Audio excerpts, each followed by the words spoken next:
My son shoved me and my husband off a 90-foot cliff, and my husband's hidden iPhone caught the whole thing. On the recording, my daughter-in-law, Tessa, actually said the words out loud that they'd practiced the accident. And in the hospital, a nurse heard my son, Evan, lean close and whisper my dead boy's name like it was a warning. I had broken ribs, blood in my mouth, and I stayed perfectly still while they celebrated like they'd nailed a party trick. The worst part wasn't the fall. It was the sick click in my stomach that said Caleb didn't fall either. Back in March, Evan showed up at my kitchen door with a pink bakery box and that bright, polished smile he saves for when he wants something. Roy was in the garage shop, sanding a cabinet door, and I remember thinking, well, at least he's being sweet today. 2 steps into my house and Tessa was already scanning it like a realtor. Her eyes did that slow sweep, crown molding, floors, my little framed photo wall, like she was counting what could be boxed up. Family can turn into paperwork fast. And paperwork can turn into a weapon. Tessa kissed my cheek and called me Mama Marlene, real sing-songy, and it would have been charming if my skin hadn't prickled like I'd walked through spider webs. Roy came in wiping sawdust off his hands, and Evan clapped him on the shoulder like they were buddies instead of father and son. Evan said, "We brought kolaches. Don't yell at me. I know you like the jalapeno ones." "Bless you," I said, because I'm still me, even when my gut is whispering. We sat at that oak kitchen table Roy built 20 years ago.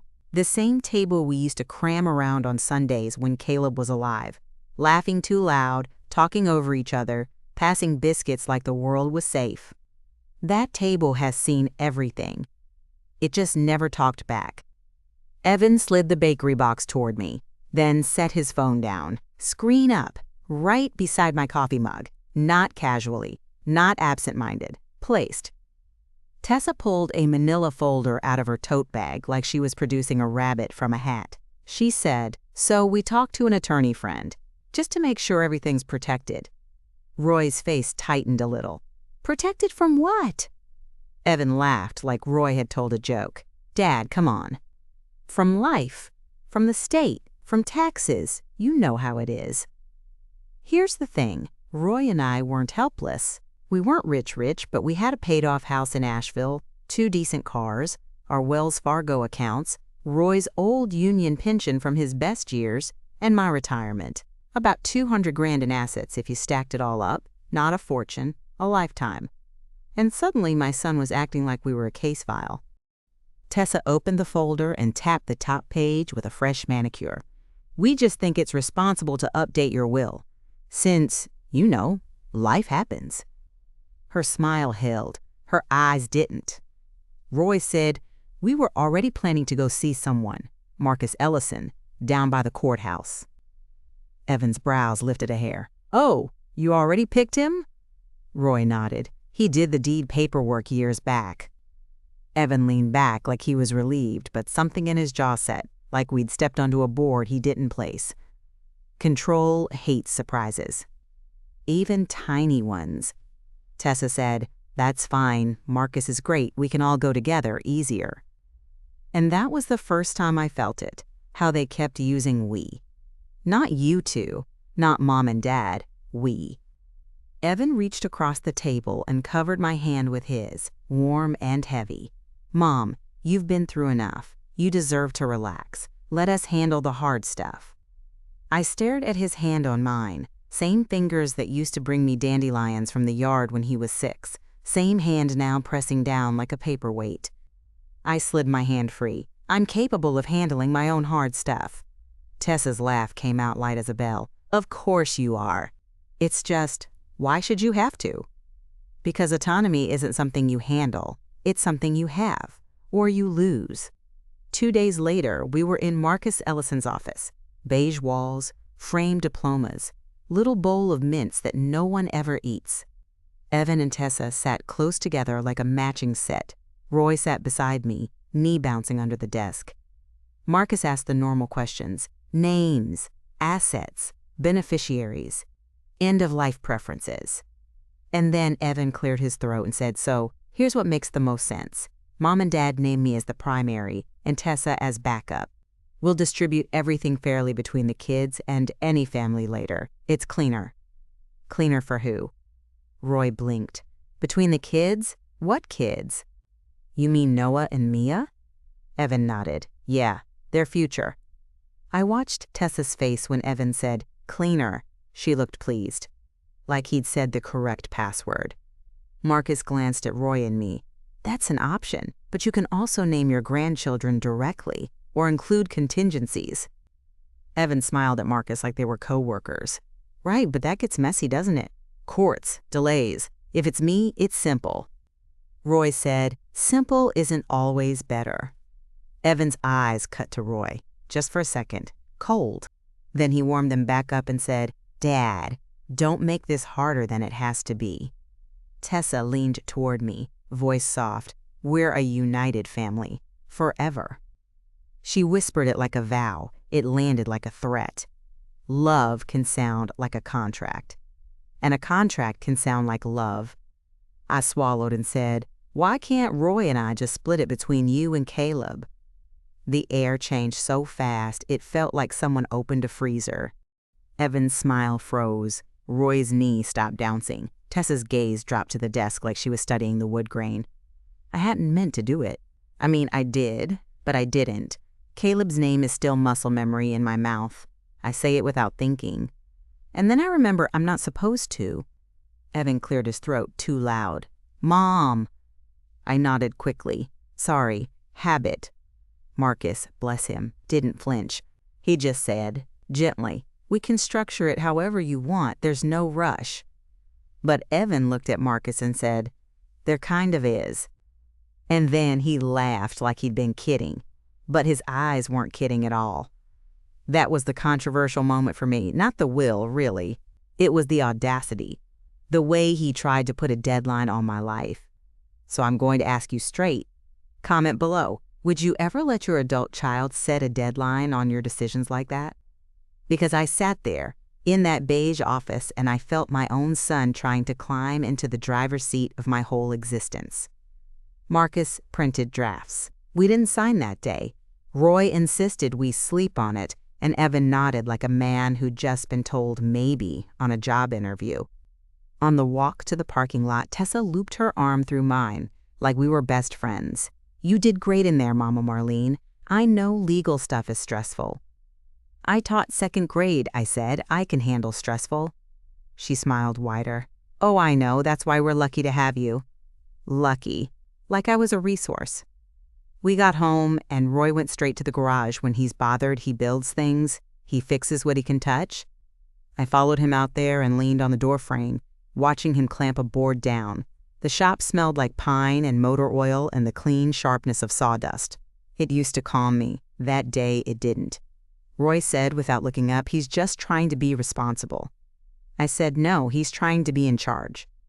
Roy tightened a clamp hard enough the wood creaked. Marlene. I saw her eyes, I said. Tessa's. She was measuring our life like it's a listing. Roy finally looked at me, and there was something tired in his face. You're letting fear run you. I laughed once, sharp. Fear? Roy, I buried a child. You don't get to tell me what fear is. He flinched like I'd slapped him, and I hated that I'd said it that way, but it came out anyway. Some couples fight about money. We were fighting about reality. Over the next 2 weeks, Evan's check-ins multiplied. He'd call in the morning, call again after dinner. If I didn't answer, he'd text, everything okay? Then Mom, then please respond. It looked caring on paper. It felt like surveillance. Tessa started dropping by with little gifts, new tea, a candle, a framed photo of Noah and Mia. She'd set them on my counter like offerings. And every visit came with a question. Have y'all thought about downsizing? Do you still have that life insurance policy? Have you named beneficiaries on your Vanguard account? Do you have a list of passwords somewhere safe?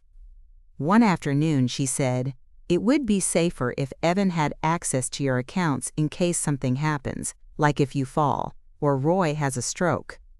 I stared at her. Roy is standing right here. She didn't miss a beat. I'm just being practical. practical can be cruel, and cruel can wear lipstick. That night, I couldn't sleep. I lay on my back and stared at the ceiling fan, listening to Roy breathe. My mind kept replaying Tessa's voice saying, "In case something happens," like she was describing weather.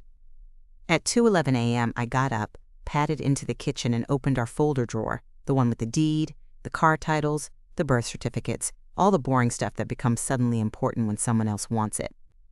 The will drafts were sitting on top, crisp and clean, Evan's future on paper. My hands shook, not the dainty kind, the ugly kind. So I did what I should have done sooner. I called my sister. Denise answered on the second ring like she'd been awake already. "Marlene, what's wrong?"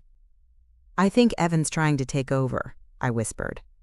Denise didn't do the "oh honey" thing. Denise is a straight shooter. She said, "Okay, tell me exactly what he asked for."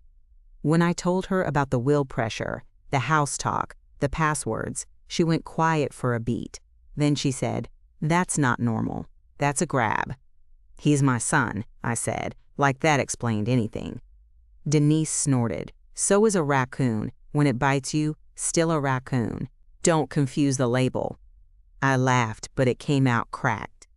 Denise said, "Do not sign power of attorney. Do you hear me? That's not help. That's handcuffs." That word stuck to my ribs. Handcuffs. The next day, Evan came over alone. No kids, no Tessa.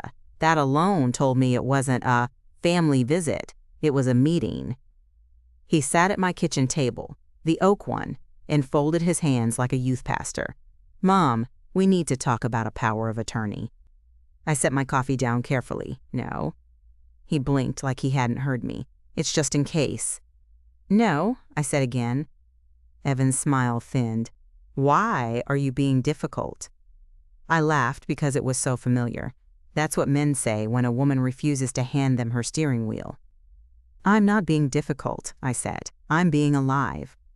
Evan's jaw worked. "You're being irrational." There it was, the little slap word. The word you use when you want to dismiss someone without addressing what they're saying. I stood up, palms flat on the table. "Don't talk to me like that in my house." He stood too, and he's taller than me now, and broad in the shoulders, and for a second, I saw a stranger standing where my son used to be. He lowered his voice. "Mom, if you don't do this the easy way, it's going to get messy." My stomach dipped. "Messy how?"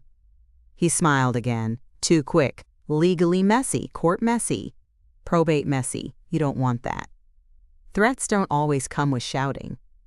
Sometimes they come with a smile. I said, "Get out." He stared at me like he was deciding whether I meant it. Then he grabbed his keys off the counter and walked out without saying goodbye. When the door shut, my knees went soft. I sat down at the table and stared at the wood grain, tracing the knots like they were road maps. Roy came in from the garage and saw my face. "What happened?" He asked for power of attorney. I said. I told him no. Roy rubbed a hand over his mouth. "Marlene, he's probably just—" "Stop," I snapped. "Stop defending him." Roy's eyes narrowed. "I'm not defending. I'm trying to keep peace." "Peace with who?" I said, "because it sure isn't peace with me." Roy's shoulders sagged, and that's when I noticed he looked scared. Not for me, for himself, like my refusal had triggered something in him that he'd been trying not to wake up. I lowered my voice. "Roy, why are you shaking?" He stared at the garage door like it might open and swallow him. "I'm not shaking." "You are," I said. "And I've been married to you long enough to know when you're lying." Roy sat down slowly, like his joints had aged 10 years in 10 seconds.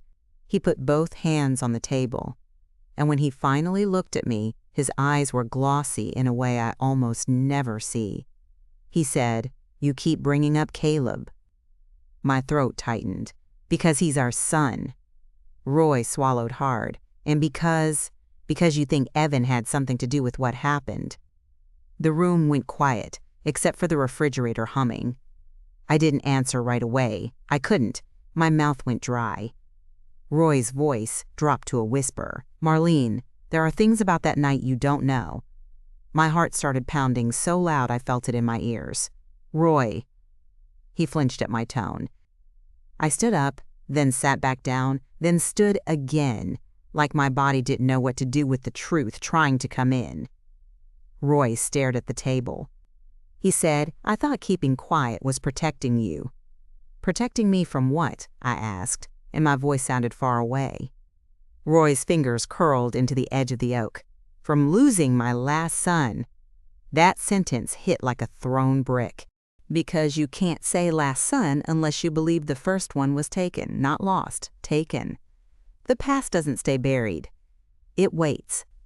Roy opened his mouth like he was about to confess the worst thing a husband can confess to his wife, and my phone buzzed on the counter. A text from Tessa. "Hey, Mama Marlene, smile y'all free this weekend? Evan wants to plan something special." I stared at the screen, then at Roy's face, and I knew, whatever Roy was about to tell me, Evan and Tessa were already moving. And I had a feeling their something special wasn't a dinner reservation. I didn't text back. I just looked at Roy and said, "Tell me what you saw." And he finally did. Roy didn't launch into some big speech. He just sat there at our oak table like his bones had turned to wet sand, and he said, "Okay," the way you say it before you walk into a storm. Then he got up and headed for the garage. I followed him, barefoot on the cold concrete, and the whole time my brain was screaming, "Don't let him stall! Don't let him hide again." But Roy wasn't stalling. He was going to where he'd buried it.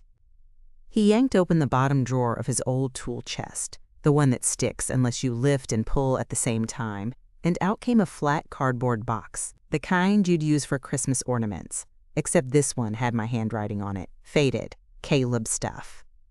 My throat went tight so fast I almost gagged. Roy set it on the workbench and didn't open it right away. He just stared at the tape like it might bite him. Finally, he said, "I didn't keep quiet because I didn't care. I kept quiet because I was scared of what I'd already done." That was my first punch in the gut. Because when a man says that, he's not talking about feelings. He's talking about actions. Roy peeled the tape back slow. Inside were old pictures, a small Bible from Caleb's nightstand, a stack of printed papers I didn't recognize, and, God help me, a plastic evidence bag with a property sticker still on it, the kind police use. Roy touched that bag like it was hot. They gave it back to me when they closed the case. "They closed the case," I repeated, like my mouth was trying to learn a new language. Roy nodded once. "They called it an accident, a fall at the river gorge. Nobody to blame, just tragedy." I didn't sit down, I couldn't. I leaned against the workbench and waited for the part that was going to split my life open. Roy picked up a photo first. It was Caleb at 22, standing by our white Ford F-150 back when it still looked new. He had that grin that made you forgive him even when you were trying not to. Roy swallowed. That night Caleb disappeared. Evan wasn't home. My heart did this weird little skip, like it wanted to deny what it already understood. Evan was 16. "Yeah," Roy said, voice rough. "And he told us he was sleeping at a buddy's place. I didn't question it. He'd been—" Roy stopped, then started again. "He'd been moody. You remember. Teenager stuff." I remembered. Evan slamming doors. Evan sulking through dinner. Evan acting like Caleb was the son, and he was stuck in the shade. Roy pulled out one of the papers. It was a copy of an incident report, creased, yellowing at the edges. I could see a case number and a date in October, and I could see our address in Asheville. My hands started shaking. "Why do you have that?"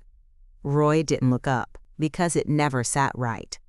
And there it was, Roy admitting in plain language that he'd been living with a wrongness for 25 years. He pointed at a line on the report.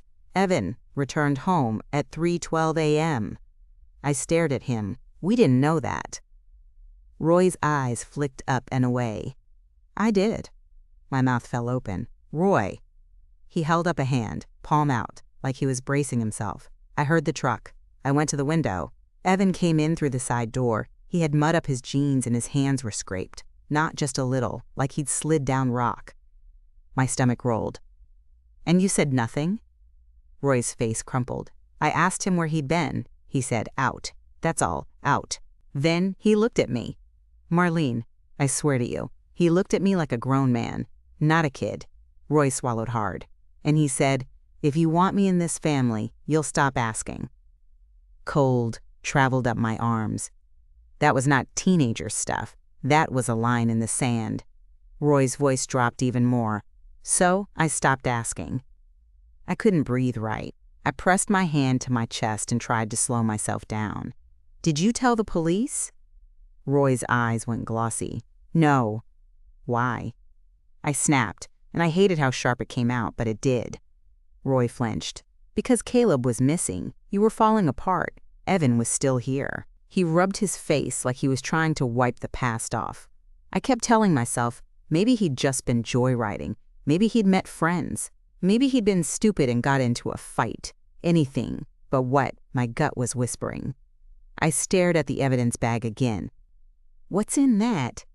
Roy opened it like he'd done it 100 times and hated himself every time. Inside was a small silver chain. Caleb's chain. The one with the little cross he wore when he went out. Roy's voice cracked. They found it near the gorge trail. No body. Just that. I took the bag and my fingers went numb around the plastic. Sometimes grief doesn't come in waves. Sometimes it comes like a chokehold. Roy said Evan told the police he was asleep all night. He said it easy. Like it was practiced. I looked up so fast my neck hurt. Practiced? Roy didn't answer right away. That was answer enough. Then he said, a week after they closed it, I found something else. He reached deeper into the box and pulled out a wrinkled receipt, a gas station receipt. Asheville address printed at the top, dated the night Caleb disappeared, time stamped after midnight. Roy tapped the bottom.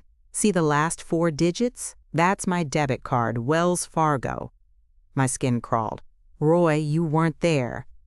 I wasn't, he said. Evan had taken my wallet off the counter earlier that week. I assumed I'd misplaced it. He found it later. My ears started ringing. Here was the first tangible proof, sitting in Roy's calloused hand like a curse, a Wells Fargo card used at a gas station near the river gorge the night our son disappeared, and Roy wasn't the one who used it. Roy whispered, I kept that receipt because I thought if I ever needed to prove. He stopped and breathed in hard. I didn't do anything with it. I just kept it. I stared at him. So you suspected. All these years, and you still let Evan bring his family to my table. You still let him call me irrational. Roy squeezed his eyes shut like he deserved every word. I know. I wanted to scream. I wanted to hit the wall. I wanted to go back in time and shake younger me by the shoulders and say, don't let your love make you blind. Instead, I said, very quietly, what changed now? Roy looked at me and his face got hard in a way I hadn't seen in a long time. Because he's doing it again. He's not asking for help, Marlene. He's building a cage. That was a cold line. It landed in the garage air and just hung there. We went back inside, and Roy made coffee even though it was late afternoon, because that's what you do in this part of the world when your life is cracking. Put something hot in a cup so your hands have a job. While Roy was messing with the coffee maker, I grabbed my iPhone 13 mini off the counter and opened Tessa's last text again, the one with the little smiley face, the one pretending this weekend was about family. I stared at it and thought, you have no idea what Roy just handed me. Then my phone buzzed again. Tessa, Evan says y'all didn't respond, just checking relieved face. That little calm face emoji almost made me throw the phone. Roy walked in and saw my expression. What now? She's pushing, I said. They want this weekend. Roy set the mug down too hard. Coffee sloshed. We're not going. And then, like the universe loves timing, Evan called. Roy didn't pick up. I did. Hi, Mom, Evan said, voice bright, like we hadn't just drawn blood in the garage. So we're thinking Saturday. Noah's got a break from his soccer thing. Mia's been begging to see y'all. We'll make it easy. Just come with us for a little drive. Fresh air. You two deserve it. A little drive. Fresh air. I kept my voice steady. Saturday doesn't work. There was a half-second pause, then Evan laughed. "What do you mean it doesn't work?" I glanced at Roy. He was standing by the sink, frozen, watching me like I was defusing a bomb. "I mean," I said, "we're busy." "With what?" Evan asked, still laughing, but his laugh had an edge now, like a serrated knife. I let a beat pass on purpose. "Roy's got projects." Evan exhaled through his nose. "Mom, don't do this." "Don't do what?" I asked, soft. "Play games," Evan said. I stared at the kitchen window, at our little backyard, at the bird feeder Roy refills like clockwork. "Evan," I said, "you're the one playing games." Silence. Then Evan's voice dropped lower. "Okay, so what's going on? Because Tessa says you've been weird." My jaw clenched. Maybe I'm tired of being managed. Evan let out a short, sharp breath. "Nobody's managing you." And I thought, "You're lying right into my ear like you've done it your whole life." I said, "We'll see you Sunday for dinner, like always." Evan's voice turned sweet again, too fast. "Sure, Sunday. Love you, Mom." When I hung up, my hands were shaking so hard I had to set the phone down with both palms. Roy said, "He's not going to drop it." "No," I said. "He's going to tighten it." We needed somebody outside our house, somebody who wasn't scared of Evan, somebody who didn't have 25 years of guilt wrapped around their ribs. So I called Denise. She answered with, "Tell me you didn't sign anything." "No," I said, "but Roy just told me something, and I feel like I'm going to throw up." I put her on speaker and told her about the police report, the gas receipt, Evan coming home scratched up at 3 in the morning, that awful sentence Evan said to Roy back then. Denise went dead quiet. Then she said, "Oh, Marlene." I didn't want sympathy. I wanted a plan. Denise cleared her throat. "Okay, first, you're not alone. Second, you're going to start making copies of everything. Paper, screenshots, bank statements. Third, you're going to talk to Marcus Ellison again. Alone. Not with Evan. Not with Tessa. Alone." Roy finally spoke, voice hoarse. "Denise, if I go to the police..." I lied back then. Denise didn't sugarcoat it. "Then you tell the truth now and let the chips fall. You can't protect your family by protecting the person hurting it." Roy looked like he'd been punched, but he nodded. Denise went on. "And listen, Marlene, if they're sniffing around your accounts and your will, you need to check your Wells Fargo activity today, like right now." That sentence snapped something in me, because up until then, it was dread and old grief and Roy's confession. But Denise dragged it into the present where I could actually do something. So I opened the Wells Fargo app. Roy and I share logins. We always have. It's not fancy, it's just how we do it. I scrolled through recent activity, and there it was. A Zelle transfer I didn't recognize, $900. Sent 2 weeks ago. The recipient name was a phone number and a first name, Tessa. My vision tunneled. I clicked it. Memo line. Riem. I felt heat rush up my neck. "Roy," I said, voice thin, "did you send Tessa $900? Roy's face drained. "No." Denise, still on speaker, said, "Screenshot it right now." I took the screenshot with my thumb like I was in a trance. My hands were clumsy. My heart was galloping. Roy grabbed his iPhone 12 from the counter and started flipping through his text messages with Evan, jaw clenched. Then he froze. He turned the phone toward me. "Look." Evan had texted Roy 2 weeks ago, "Hey Dad, can you Zelle Tessa from Mia's dentist? I'll pay you back Friday. Easier if it comes from your account." Roy's reply, "Okay." Roy whispered, "I didn't send it." Denise said, flat, "That means somebody sent it using your access." I looked at Roy's face. "But how?" Roy stared down at his phone like it was suddenly a stranger. "Evan set up my banking app when I got that new phone last year. Remember? He said he'd make it easy." My stomach flipped. Convenience is how control gets in the door. It doesn't kick it down. It walks in smiling. Denise said, "Change your passwords today and call Wells Fargo. Tell them you have unauthorized transfers." Roy looked panicked. What if that sets him off? Denise's voice went hard. "He's already off. You're just late to the party."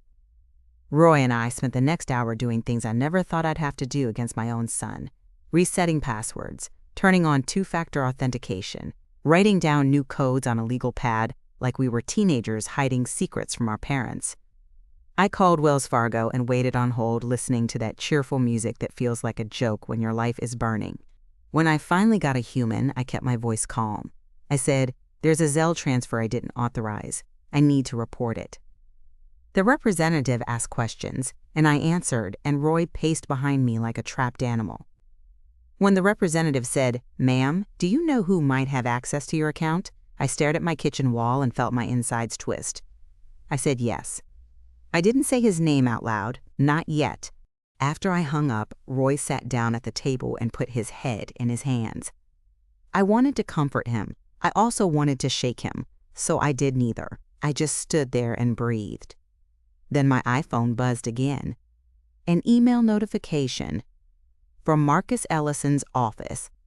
Subject line, estate drafts plus POA discussion. My mouth went dry. I opened it, and there it was in plain black and white. Marcus confirming that Evan and Tessa had requested a power of attorney for convenience, and that Marcus wanted to meet with Roy and me privately to ensure we weren't being pressured. Marcus had written, "I strongly recommend you do not sign any POA without independent counsel and a private conversation." A second receipt. An adult, professional one. I forwarded it to Denise immediately and then printed it, because paper feels real when you're trying not to spiral. Roy looked up at the sound of the printer whirring. "Marcus knows." "Yeah," I said, and Marcus put it in writing. Roy's face tightened. Evan's gonna hate that. I stared at the freshly printed email and said, "I don't care what he hates. I care what he's doing." Roy looked like he wanted to argue. Then he didn't. He just nodded once, slow. That night, we didn't do our normal routine. No TV, no mindless scrolling. Roy sat at the table with the old incident report and the gas receipt, and I sat across from him with my phone, digging through years of saved photos like a woman looking for landmines. Wait, there's something I forgot to mention. Caleb's disappearance wasn't just a sad thing that happened. It split our family down the middle in quiet ways. Evan used to get angry if I kept Caleb's photo up. He'd say things like, "You're obsessed," and "He's gone, Mom," and I told myself that was grief talking. Now I wondered if it was fear. Around 10 p.m., I texted Janine, my other sister, just a simple, "Are you awake?" She called me within minutes because Janine is the kind of woman who senses trouble through a screen. I didn't dump everything on her. I couldn't, not all at once. I just said, "Roy remembered something about the night Caleb went missing, and now Evan's pushing hard around money." Janine went quiet, then said, "Marlene, I always thought Evan was off." My skin prickled. "Why didn't you say that?"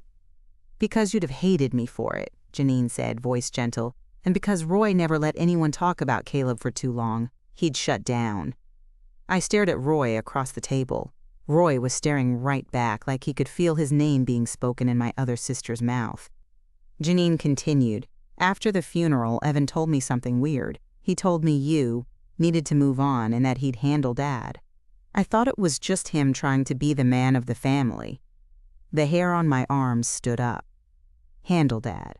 Roy mouthed, "What?" silently. I told Janine I'd call her tomorrow and hung up. Roy said, "He said that to Janine?" "Apparently," I said. Roy's face went pale. "He's been planning longer than we thought."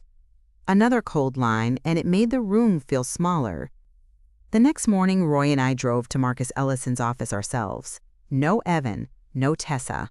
Just us, in my silver Toyota Camry, both of us quiet like we were going to court. Marcus let us in through the side door like he already understood the vibe. He didn't offer mints. He didn't do small talk. He shut his office door and said, "Tell me what's happening." So we did. Roy told him about the old case report and the gas receipt. I told him about the Zelle transfer and the pressure campaign. Marcus's face tightened in a way that made my chest loosen a fraction. Because when an attorney looks alarmed, you're not crazy, you're late. Marcus said, first, you're not signing any POA. Second, we're going to lock down your will in a way that prevents unilateral changes. Third, I'm going to document that you raised concerns about undue influence. Roy swallowed. Can we talk to police about Caleb? Marcus nodded slowly. You can, but you need to understand, it might reopen questions about who knew what and when. Roy's eyes flicked to me, guilty. I held his gaze and didn't flinch. Sometimes love is saying, we're going to tell the truth, even if it hurts us. Marcus slid a legal pad toward us. Write down everything you remember. Dates, places, statements. Don't embellish, don't guess, just facts. Roy hesitated, then wrote the sentence Evan had said at 16. If you want me in this family, you'll stop asking. Marcus underlined it. That's not normal. No, I said, it's not. Then Marcus asked me, do you have any reason to believe your son has accessed your accounts or personal documents beyond that Zelle transfer? I pulled out my phone and showed him the screenshot. Marcus's mouth tightened. Good, keep doing that. Receipts matter. I didn't smile, but something in me steadied. Because I understand classrooms. I understand systems. I understand that proof is the difference between feelings and consequences. When we got home, we pulled every financial folder we had, Wells Fargo statements, Vanguard statements, insurance papers, and spread them on the dining table like we were building a caseboard. That's when Roy found it. A credit card statement we didn't recognize. Not from Wells Fargo, not from our usual stuff. It was a brand new account, mailed to us 2 months ago, opened in Roy's name. Roy stared at it like it was written in another language. I didn't open this. My voice went quiet. No, somebody opened it for you. Roy's hands started shaking again. How? I looked at the statement header and felt my stomach drop all over again. The mailing address was ours. The email on file was not. It was an email I recognized because I'd seen it once before on Tessa's laptop when she accidentally had it open at our house. tessawhitaker.family@gmail.com. I didn't say anything right away. I just pointed. Roy followed my finger. His face went slack. Oh my God. That was the third receipt. And it wasn't just theft. It was identity. It was planning. It was bold. And suddenly that something special weekend felt less like a family outing and more like a trap getting built.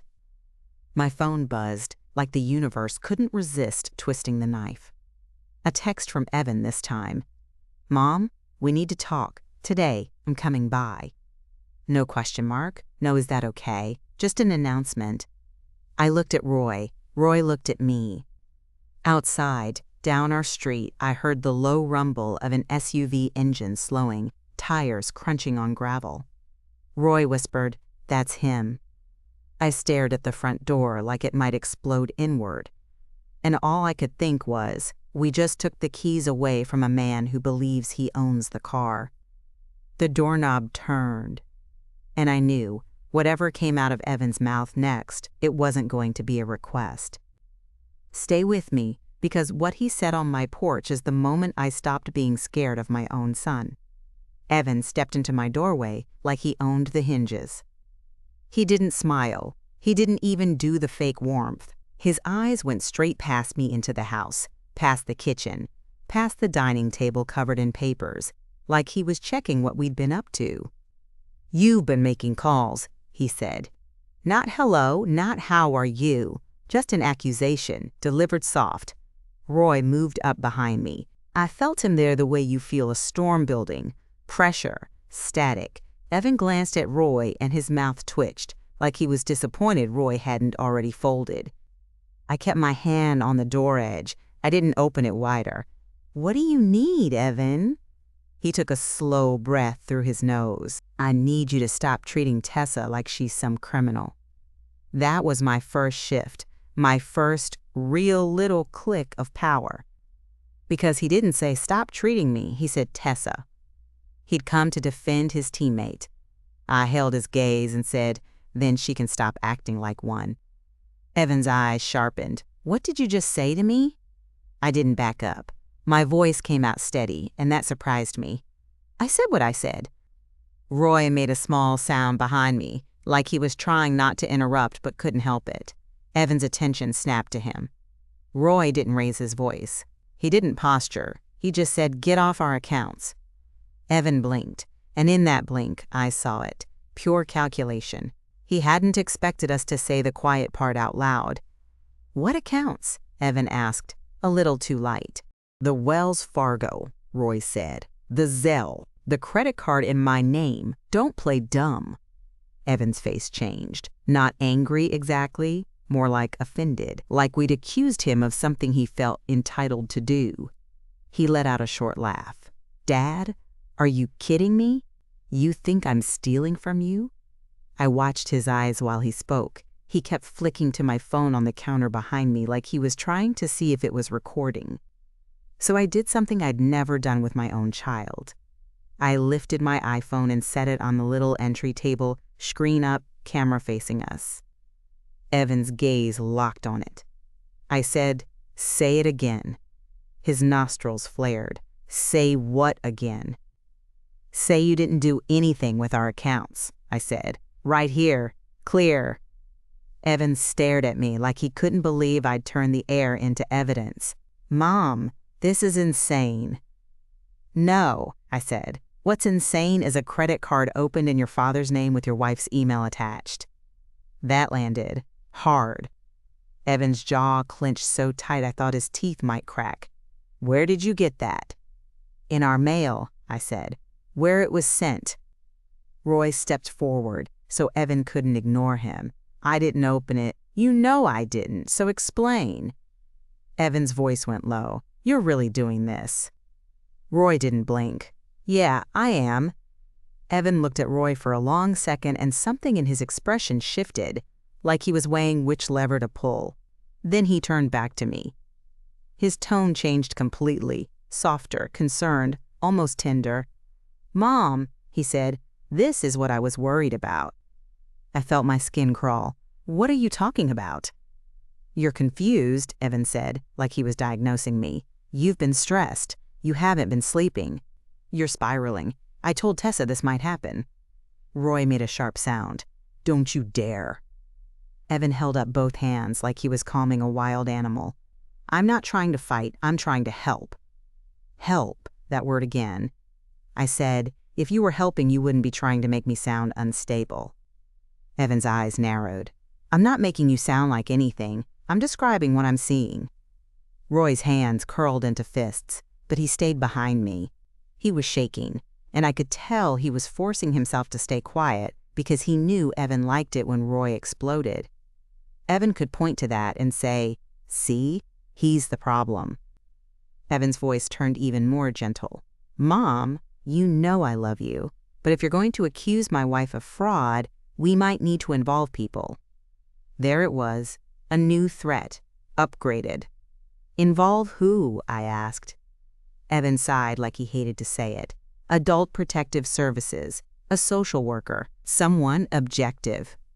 Roy barked out a laugh that wasn't funny. "You mean someone you can manipulate?" Evan's eyes flashed. "Watch your mouth." Roy stepped forward, and for a second I thought they were going to get physical right there on my porch. Then Roy stopped himself, like he remembered the rules of this new game. I said, "Evan, leave." Evan didn't move, not until we clear this up. I looked at him and felt something settle in my chest. Not courage, something colder. I said, "You're not clearing anything up. You're trying to scare us into signing what you want." Evan's face hardened. "You think you can shut me out? You think you can cut me off?" "I think I can protect myself," I said. Evan leaned in a fraction, voice low enough it felt like it was meant just for me. "Mom, don't do this the hard way." And that was the moment. The exact moment I stopped being scared. Because my brain finally labeled it correctly. This wasn't family conflict. This was coercion. I stared at him and said, "The hard way for who?" Evan froze like he hadn't expected a question. I continued, calm as iced tea. Because I'm not the one with unauthorized transfers and a fake email on a credit card application. Roy let out a breath behind me, like he'd been holding it for years. Evan's eyes went to the phone I'd set down, and then, quick as a magician, his expression melted into wounded sun again. "Mom," he said loudly, like he wanted the neighbors to hear, "you're not well." Roy snapped, "Get out." Evan stepped back and lifted his chin. "Fine. If that's what you want," he pointed at Roy. "But when you two end up in court and somebody asks why I tried to help, I'm going to have a lot of answers." He turned like he was leaving, then stopped at the bottom step. He didn't look back when he said it, which made it worse. "And stop digging into Caleb," Evan said. "You're going to hurt yourself." My stomach dropped. Roy went rigid. Evan got into his black Ford Explorer and drove off like he hadn't just dropped a bomb on our porch. Roy whispered, "He knows we talked." I stared at the street, my pulse thudding. Or he's been watching us. Roy's eyes flicked to the window. "How?" I didn't answer because the answer was everywhere. Our phones, our accounts, our routines, every little helpful thing Evan had ever done that gave him a foothold. Roy reached for my iPhone, and I grabbed it first. My fingers were clumsy. I opened the camera roll. There it was, the whole porch exchange on video, because I'd hit record when I set it down. You couldn't see much besides my front steps and Evan's boots, but the audio was clear, especially the part where he said Adult Protective Services. Receipt number 1, and it tasted like metal in my mouth. Roy rubbed his forehead. "We need to call Denise." "I'm already doing it," I said. Denise answered, like she'd been waiting. "Talk to me." I kept my voice low, but it shook anyway. He threatened APS. He tried to paint me as confused. Denise didn't gasp. She didn't do drama. She said of course he did. That's the next move. Roy spoke up, voice tight. He also said to stop digging into Caleb. There was a pause on the line, and then Denise said, "Okay. That means he's nervous." Roy's eyes filled, and he blinked hard. "Or it means he's dangerous." Denise's voice softened just a hair. Both can be true. She told us what to do in that blunt older sister way that makes you move. Lock down everything. Don't meet them alone. Tell Marcus. And this part mattered. Start assuming every contact is for a reason. Also, Denise added, if APS shows up, you don't panic. You show them your home. You show them receipts. You show them you're competent and your accounts were compromised. I swallowed. What if they take Noah and Mia? Denise didn't hesitate. They won't take kids from their parents over a grandparent dispute. Evan's using your fear like a steering wheel. That line hit because it was true. Evan always knew which emotion to press. Roy's hands were still shaking. We should go to the police. Denise said yes, about the fraud at least. And about Caleb, that might be bigger, but you start somewhere. So we did. We drove to the Asheville Police Department in my Camry because Roy didn't trust his truck that day, like he thought anything tied to him could be accessed, tracked, controlled. I get it. When you feel invaded, you start suspecting the air. At the front desk, I said, I need to report identity theft and unauthorized transfers. The officer's face didn't change, like he'd heard it 1,000 times. Maybe he had? They put us in a small interview room with beige walls and a cheap clock. Beige is the official color of bureaucracy, I swear. A younger officer took notes while I handed over printed screenshots, the Zelle transfer to Tessa, the credit card statement, Marcus's email warning about pressure. I made sure my hands didn't tremble too much when I slid the paper across the table. Roy added the gas station receipt from years ago, then stopped himself like he realized what he was doing. His hand hovered, uncertain. The officer glanced at it. What's this? Roy's throat worked. It's connected to something older. The officer's eyes shifted to me, then back to Roy. Sir, let's focus on the current fraud first. We can address anything else later. Roy nodded, but I saw the pain in his face, like he'd finally stepped into the light and someone told him to stand back in the shadows. We got a report number for the fraud. The officer gave us a business card and said a detective might follow up. Might. We walked out of that station feeling both relieved and oddly exposed. like we'd just hung a big sign on ourselves that said, "We know." On the drive home, my phone buzzed again. A text from Tessa. "Hey, Mama Marlene, 2 hearts. Evan said things got heated. I'm sorry. We're just worried about y'all. Please don't shut us out." I stared at it and felt rage move through me so clean it was almost calming. I didn't reply. 2 minutes later, another text. "Also, we really need to discuss Noah and Mia's future. Evan thinks it's best if we keep boundaries if there's going to be accusations." Boundaries, that was her weapon word. Make the threat sound healthy. Roy read it over my shoulder and went pale. "She's going to keep the kids from us." I breathed in slow. "That's what they want you to think." Roy's jaw clenched. "I can't lose them too." I reached over and grabbed his forearm. "Listen to me. We're not begging, we're documenting." Roy stared at me like he didn't recognize my voice. That was okay. I barely recognized it too. At home, I forwarded Tessa's text to Denise and then took another screenshot, just in case. Receipt number 2. And it wasn't money. This one was leverage. Marcus called us back that afternoon after I left him a message. His voice was tight. "Marlene, Roy, Evan called my office." My stomach sank. "What did he say?"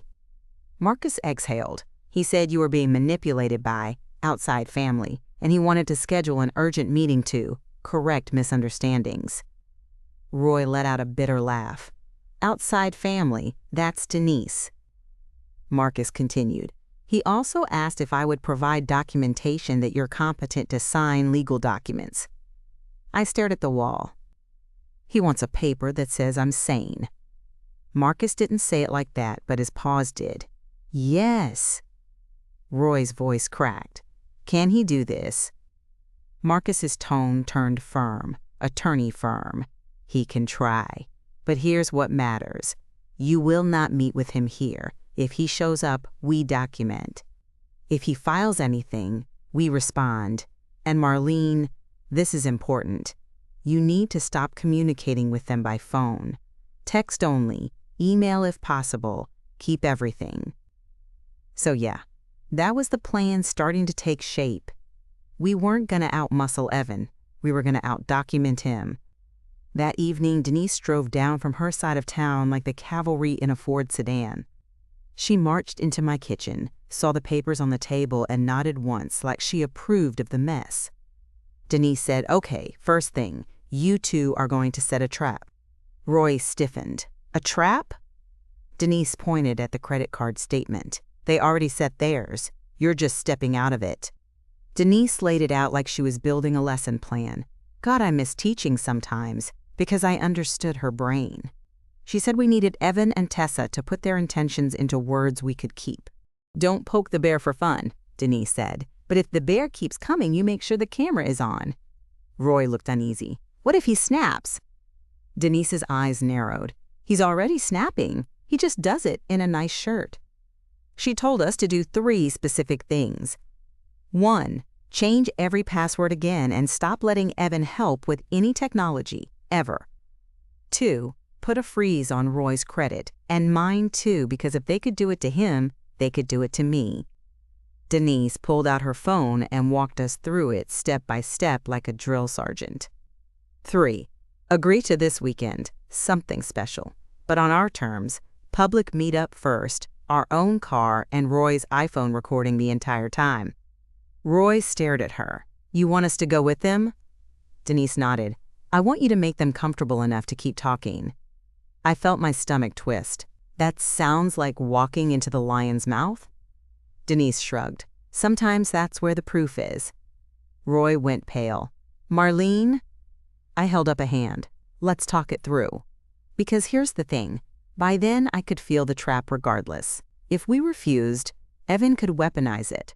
Call APS, tell everyone we were unstable, cut off the kids. If we complied blindly, we'd be sheep.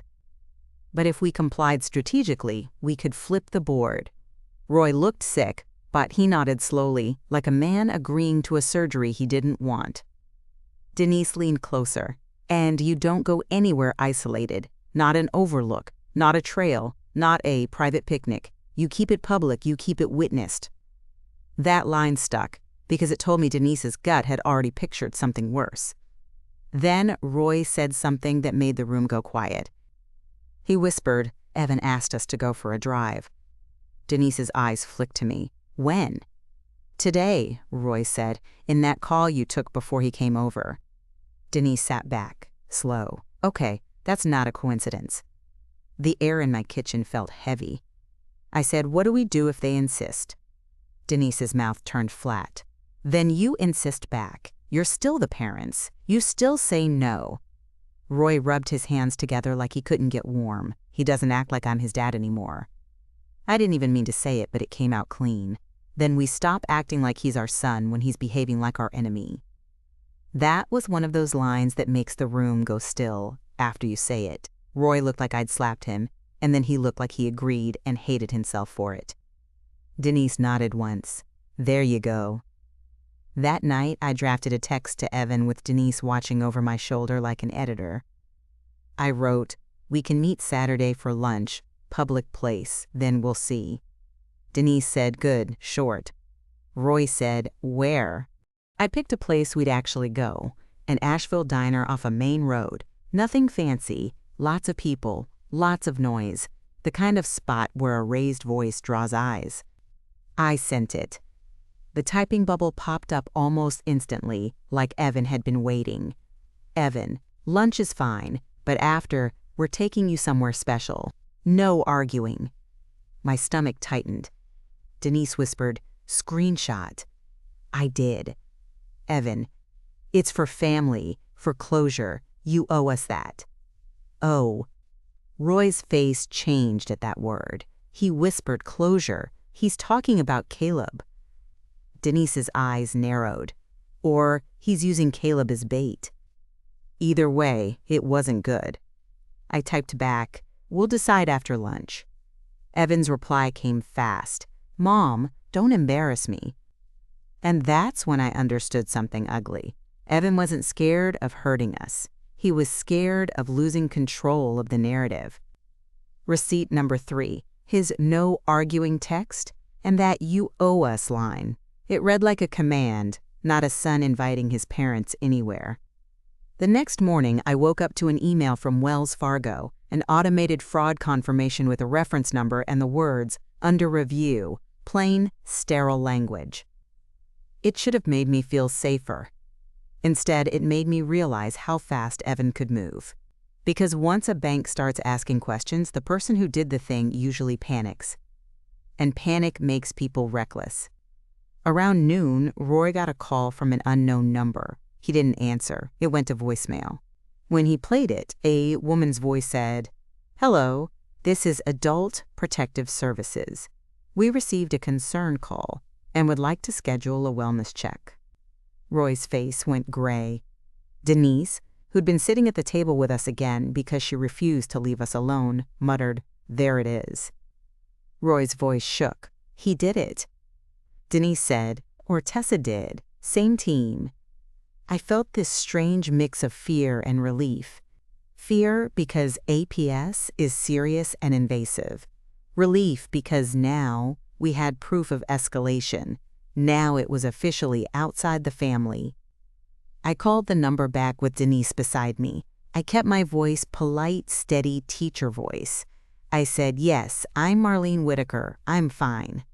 My husband and I are aware someone in our family is attempting to exert undue influence over our finances and legal documents. We have police report numbers related to identity theft and unauthorized transfers." There was a pause on the line. Then the APS worker's tone shifted, less concerned caller, more, "Okay, there's conflict here." She said, "All right, we still need to do a visit. It's standard." I said, "That's fine. Come tomorrow morning. We'll have documentation ready." Denise smirked like she was proud. Roy didn't look proud. He looked like a man about to be judged by strangers for the crime of trusting his child. When we hung up, Roy whispered, "They're going to think we're crazy." I put my hand over his. "No, they're going to see we're prepared." Denise added, "And if they don't, we make them." The APS visit the next morning was humiliating. I'm not going to pretend it wasn't. A woman in a county badge asked us questions in our living room. like we were suspects. She looked around our house, asked if we had food, if we had medicine, if anyone hit anyone. Roy answered calmly. I answered calmly. Denise sat on the couch like an unmovable witness. I handed the APS worker our neat folder, Wells Fargo fraud reference email, screenshots of Evan's texts, the credit card statement, Marcus's email about pressure, the police report number card. I even included a printed copy of the porch video transcript Denise had typed up from the audio, because Denise is that kind of person. The APS worker's eyebrows lifted when she saw tessawhitaker.family@gmail on the credit card statement. She didn't say much, but her face changed. When she stood to leave, she said, "I'm not seeing evidence of neglect or incapacity." Then she looked directly at me. "If someone is trying to take control of your finances, you're doing the right thing by documenting." When the door closed behind her, Roy sagged like a puppet whose strings were cut. Denise said, "You see, paper beats performance." Roy wiped his face with both hands. He's going to be furious. I stared at my phone. Let him. And then, because the universe is rude, Evan called. I didn't answer. I let it ring. He texted instead. "Evan, so you let APS into your house. Wow." My stomach did that slow roll again. Then another text. "Evan, Saturday isn't optional anymore." And another. "Evan, if you don't come, you won't see Noah and Mia again. I swear to God." Roy made a sound like he'd been stabbed. Denise leaned over my shoulder and said, "Screenshot, save, back up." I took screenshots until my camera roll looked like a crime file. Then I typed one sentence back, because Marcus told us, keep it short, keep it clean. I wrote, "Threats won't work, we'll see you at lunch." Evan replied, "Good." One word, like he'd just gotten compliance. Roy stared at that "good" and whispered, "He thinks he's winning." Denise said, "Let him think that." So that was the counterattack plan. In plain terms, we were going to show up, in public, with receipts in our pockets and recording on our phones, and we were going to keep saying no until the mask slipped. Because masks always slip when you don't give people what they want. Saturday came. Gray sky over Asheville, the kind that makes the mountains look like they're holding their breath. Roy and I drove separately from Evan and Tessa, just like we said. Roy insisted on taking his truck, and I followed in my Camry because if something happened, we wanted a second vehicle free. Denise didn't come to the diner, too obvious, but she stayed on standby, phone in hand, like a lifeline. We walked in and Evan was already there with Tessa and the kids. Noah waved, Mia ran to me, and for a split second my whole body tried to pretend we were normal. Then Tessa hugged me too tight and whispered, "Let's not do anything dramatic today." My skin went cold. "Then don't do anything dramatic," I whispered back. Evan smiled at Roy like they were back to being father and son, like no porch fight ever happened. "Dad, glad you came." Roy nodded, jaw tight. "Here." We ate pancakes and eggs while Evan talked about work, and the kids talked about cartoons, and Tessa kept touching Evan's arm like she was grounding him.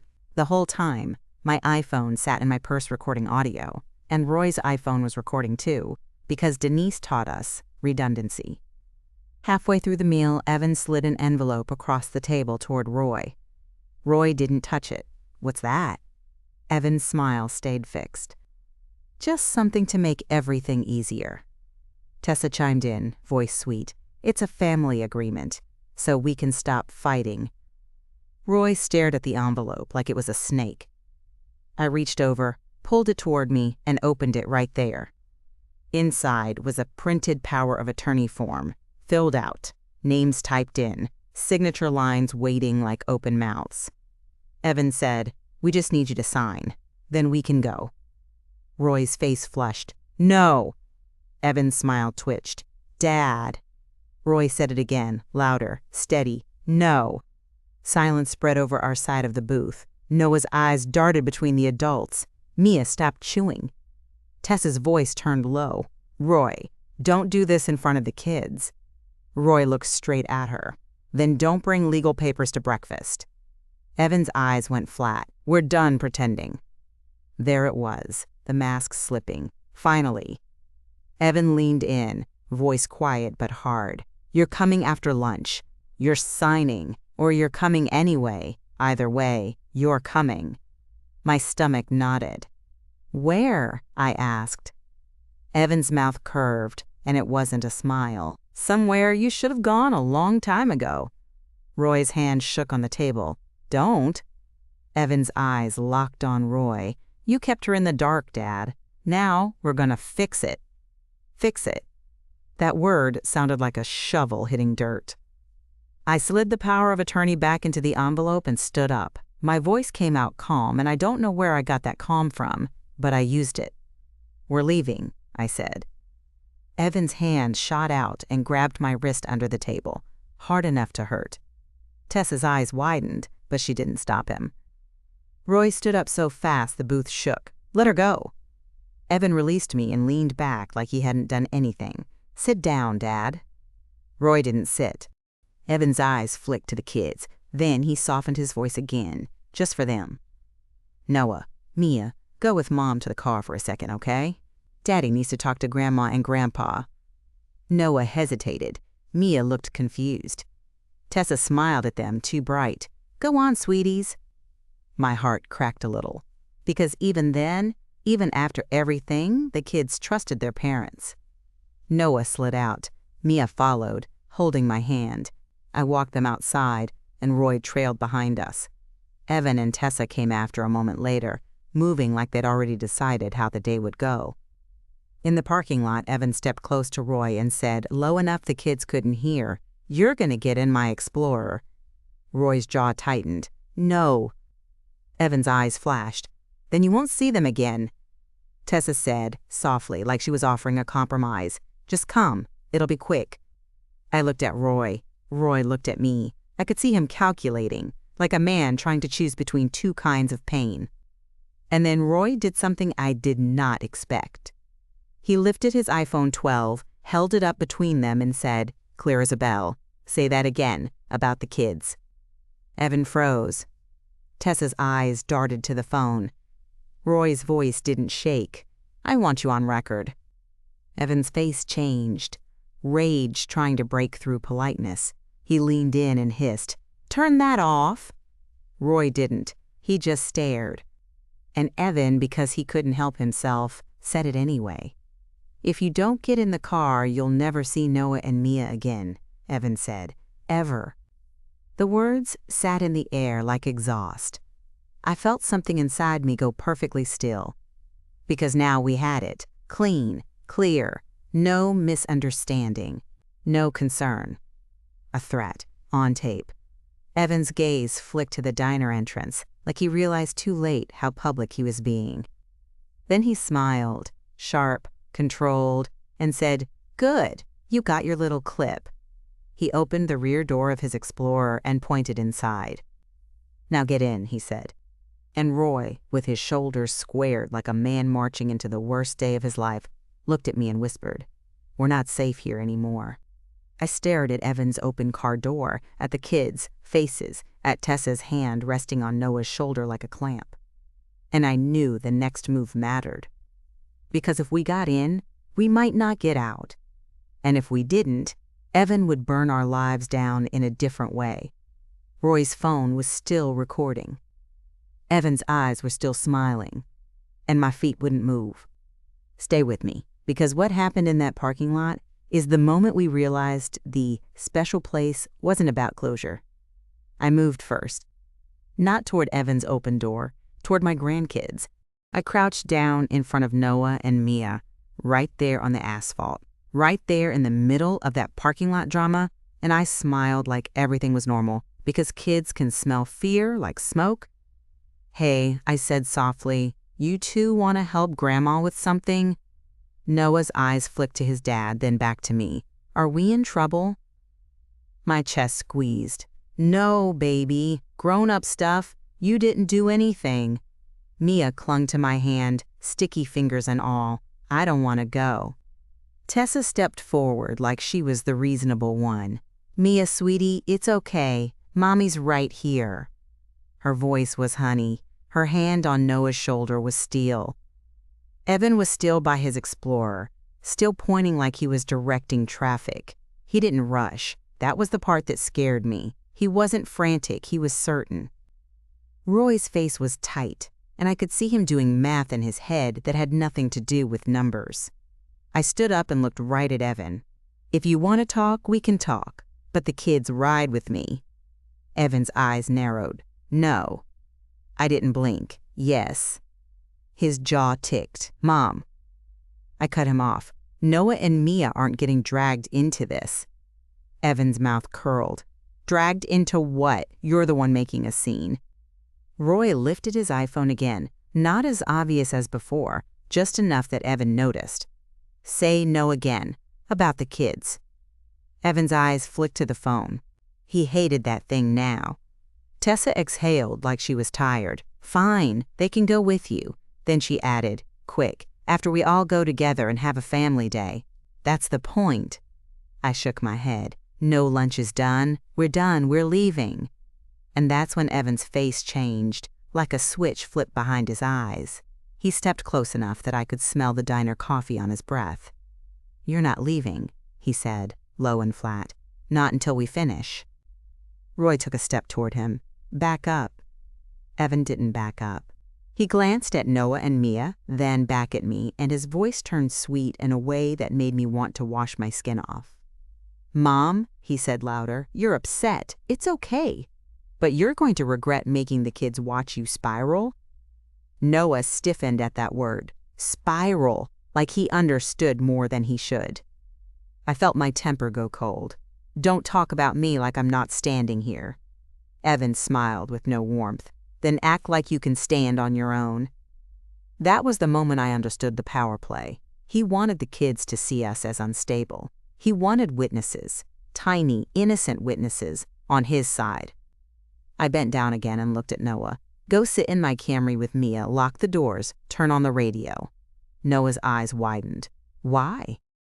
"Because Grandma said so," I whispered, and I hated that I had to use that tone, the one I used on second graders when there was danger without panic. Noah nodded, grabbed Mia's hand, and they hurried to my silver Camry. I watched them climb in, watched Noah lock the doors like he'd seen it on TV. He pressed the lock button twice, just to be sure. Evan watched too, and I saw it in his face. He didn't like losing the kids as props. Roy leaned toward me and murmured, "We need Denise to know where we are." I nodded and slid my iPhone out of my purse. My hands were steady now. That surprised me. I opened messages and hit Denise's name. I sent one thing, Roy's audio clip from the parking lot, the one where Evan threatened to cut us off from the kids. Then I sent a second message, Evan forcing us to go somewhere after lunch. If we don't answer in 30 minutes, call APD. I didn't wait for a reply. Proof isn't just what you keep. It's what you send. Evan's eyes flicked to my phone. "What did you just do?" Texted my sister. I said. His nostrils flared. "You're making this worse." I tilted my head. "No, I'm making it visible." Roy's iPhone was still recording. I saw the red bar at the top of his screen before he slid it into his front shirt pocket. Evan leaned in toward Roy, voice like a hiss. "Turn it off." Roy's voice came out calm, which almost scared me more. "No." Tessa stepped closer to Evan and put her hand on his forearm, like she was restraining a dog on a leash. "Evan, not here."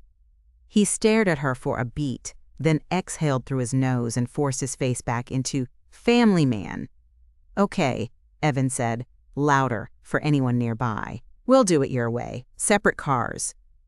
I didn't trust that sentence. It sounded like a concession, but it felt like a repositioning. Evan pointed at Roy. "Dad rides with me. Mom follows." I shook my head. "No." Evan's smile tightened. "Mom, don't start." Roy stepped beside me. "We're not splitting up." Tessa said, too quickly, "It's just easier. Evan wants to talk to Roy one-on-one. Father-son." Father-son. Like the words were magic.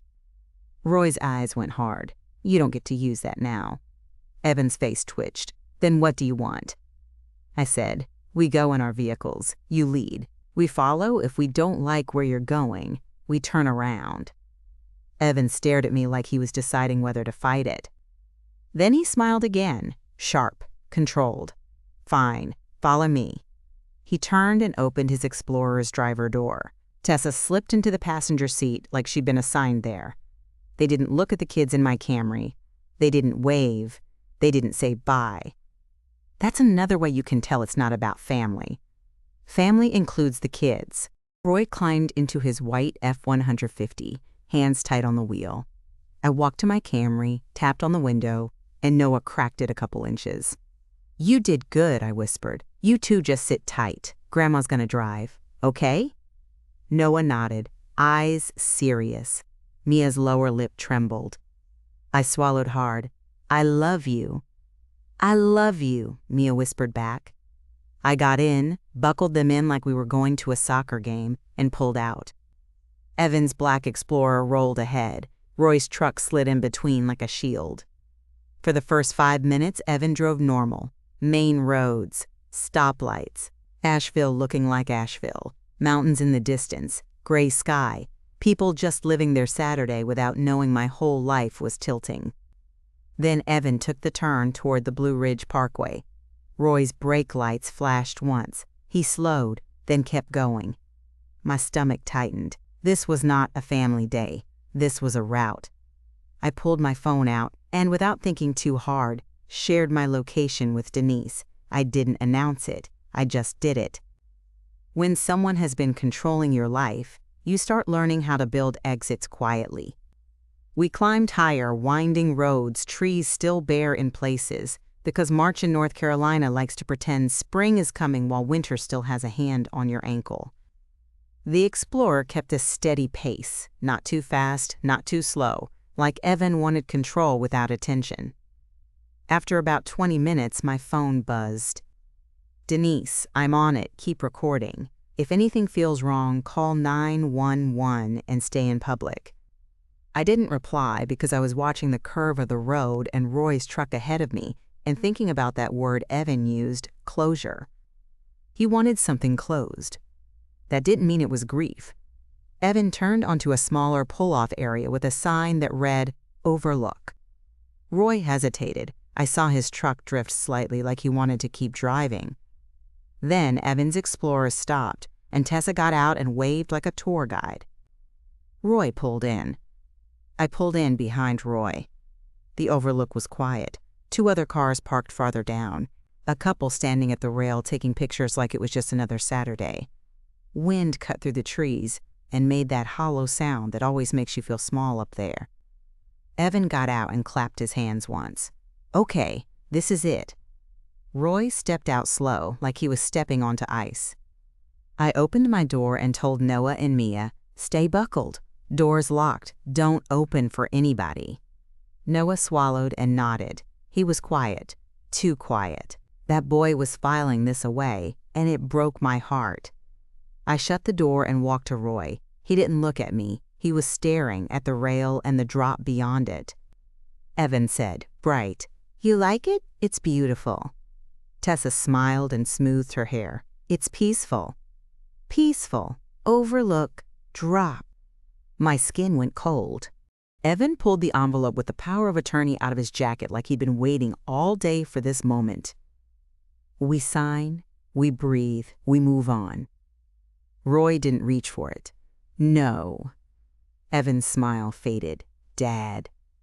Roy's voice shook, but he held it. No. Evan looked at me. Mom, tell him. I said, we're not signing anything. Tessa sighed like we were toddlers. Then why did you come? Because you threatened our grandchildren, I said, and my voice didn't rise. It didn't need to. Evan's eyes hardened. You're making me do this. Roy's shoulders stiffened. Do what? Evan took a step toward the rail and gestured with his chin. Come look. Roy didn't move. Evan's mouth curled. Dad, come on. You've been living with guilt for 25 years. Aren't you tired? Roy's face went ashen. I felt something in me tilt. How did Evan know Roy's guilt so precisely? Unless he'd been feeding on it. unless he'd been using it. Evan continued, voice low, almost gentle. You kept Mom in the dark. You kept her stuck. You want closure? Here it is. Tessa walked to the rail and leaned her elbows like she was at a scenic photo stop. Roy, just come here. Roy glanced at me. His eyes were wet. He whispered, this is wrong. I whispered back, we leave. We turned, both of us, and started walking back toward the cars. Evan's voice snapped, stop. Roy didn't stop. Evan shouted, stop walking away from me. That turned heads. The couple at the far rail glanced over. Good, I wanted witnesses. Roy kept walking. Then Evan moved fast. He grabbed Roy's shoulder from behind and yanked. Roy stumbled, caught himself, turned, and his voice went up for the first time all day. Don't touch me. Evan's face twisted. You don't get to tell me what I can touch anymore. That sentence hit like a slap. Because it wasn't about money now, it was about ownership. Tessa stepped closer to me, blocking my path like a polite wall. Marlene, don't do anything dramatic. My heart pounded. I looked past her at my Camry. The kids, locked in, watching. I swallowed and said, move. Tessa's smile stayed fixed. We just need a minute. Roy's iPhone was recording from his shirt pocket. I could see the slight outline of it. Evan leaned in close to Roy and said, low enough that I'm sure he thought the wind would hide it, if you don't sign, I'll make Mom look crazy and you know she won't survive that. Roy's face went rigid. Evan's voice got even lower, like a secret, just like Caleb didn't survive the truth. My blood turned to ice. Roy's breath hitched. What did you say? Evan smiled with his eyes. You heard me. That was the moment I truly realized Evan wasn't afraid of Caleb's death being re-examined. He was confident in it. Confidence like that doesn't come from innocence.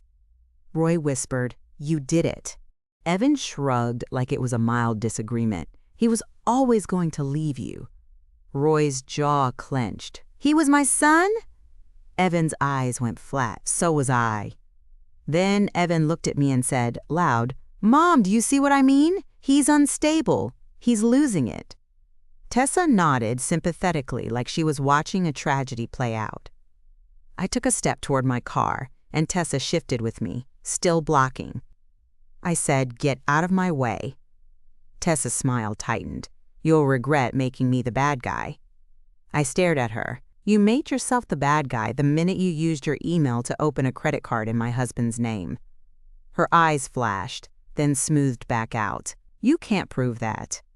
I said, actually, I can. Her expression tightened just a little, a crack. Then Evan did something I didn't expect. He turned to the rail like he was done arguing and said, fine. Then we do it your way. Come here, both of you. Roy didn't move. I didn't move. Evan's voice went sharp. Now. The other couple at the Overlook had stopped pretending not to stare. They were watching. Good. Roy's hands trembled. He said, we're leaving. Evan's face went blank. Completely blank. No smile. No warmth. Just emptiness. And that emptiness scared me more than anger. He said, very calmly, then you're going to fall. It took my brain a second to process the sentence. Roy made a sound like disbelief. What? Evan didn't answer. He stepped forward. Roy backed up instinctively, and that was the problem, because backing up near a rail is how you lose balance. I lunged toward Roy, and Tessa grabbed my arm hard enough to bruise. I screamed, let go! Tessa hissed, stop fighting! Evan shoved Roy. Not a nudge, not a move, a shove with intention. Roy hit the rail, stumbled, and I saw his arms windmill for balance, like a man trying to stay on a dock in a storm. Then Evan shoved again. Everything went slow and fast at the same time. Roy's body tipped over the rail. I screamed his name and grabbed for him, and Tessa yanked me back. Then Evan's hand hit my shoulder, hard. I fell forward. The sky disappeared. The world flipped. For one sick, floating second, all I could see was gray clouds and bare branches and the idea that this was it. Then the fall became violence.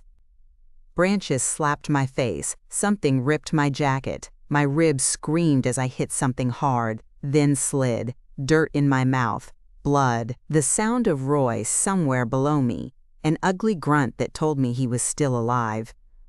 I crashed onto a slope and didn't go all the way down. Thank God for stubborn trees and dumb luck.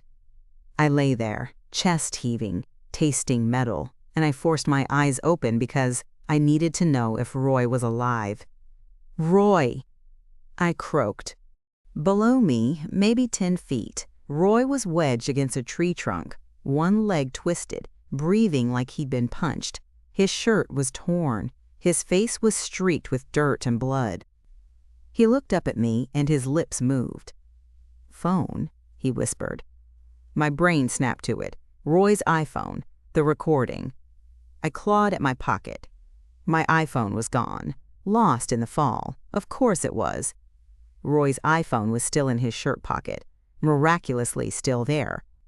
Roy's hand shook as he fumbled for it. He pulled it out and the screen was cracked but lit. He looked at it like it was a lifeline. Above us, I heard muffled voices. Evan's voice, clear through the trees, like he didn't even care if we heard. "Are they gone?" Tessa's voice answered, breathy, excited. "Excited? I think so." Then Evan laughed. A short laugh, the kind you do when something worked. My stomach turned. Evan said, "That was cleaner than last time." "Last time?" Roy's eyes went wide with horror. Tessa said, Okay, stop. We need to get back before anyone starts asking questions." Evan's voice dropped, and through the branches I caught it like a knife. Nobody's asking. They never asked about Caleb either. My body went cold in a way that had nothing to do with the wind. Roy's hand shook so badly he almost dropped the phone. I reached down and steadied his wrist. The recording was still going. The audio was still capturing their voices above us. That phone was the weapon. Not a gun, not a knife. Proof. Roy whispered, eyes wet. "They're confessing." I swallowed blood and said, "Save it." Above, footsteps on gravel. Car doors. The engine of the Explorer starting. Then, finally, the sound of it pulling away. I lay there, half crumpled on the slope, listening to their car disappear like a bad dream driving off. The couple at the overlook. I didn't know if they'd seen. I didn't know if they'd heard. I didn't know anything, except my ribs were on fire and Roy's face looked wrong. I tried to move, and pain shot through me so hard I saw white. Roy whispered, "Marlene, we need help." I nodded, then realized he couldn't see it well. "Okay," I rasped. "Okay." My hands shook as I grabbed at branches and tried to pull myself up. My arms felt weak. My ribs screamed. But adrenaline is a liar. It tells you can do anything until it runs out. Roy attempted to stand and collapsed with a strangled sound.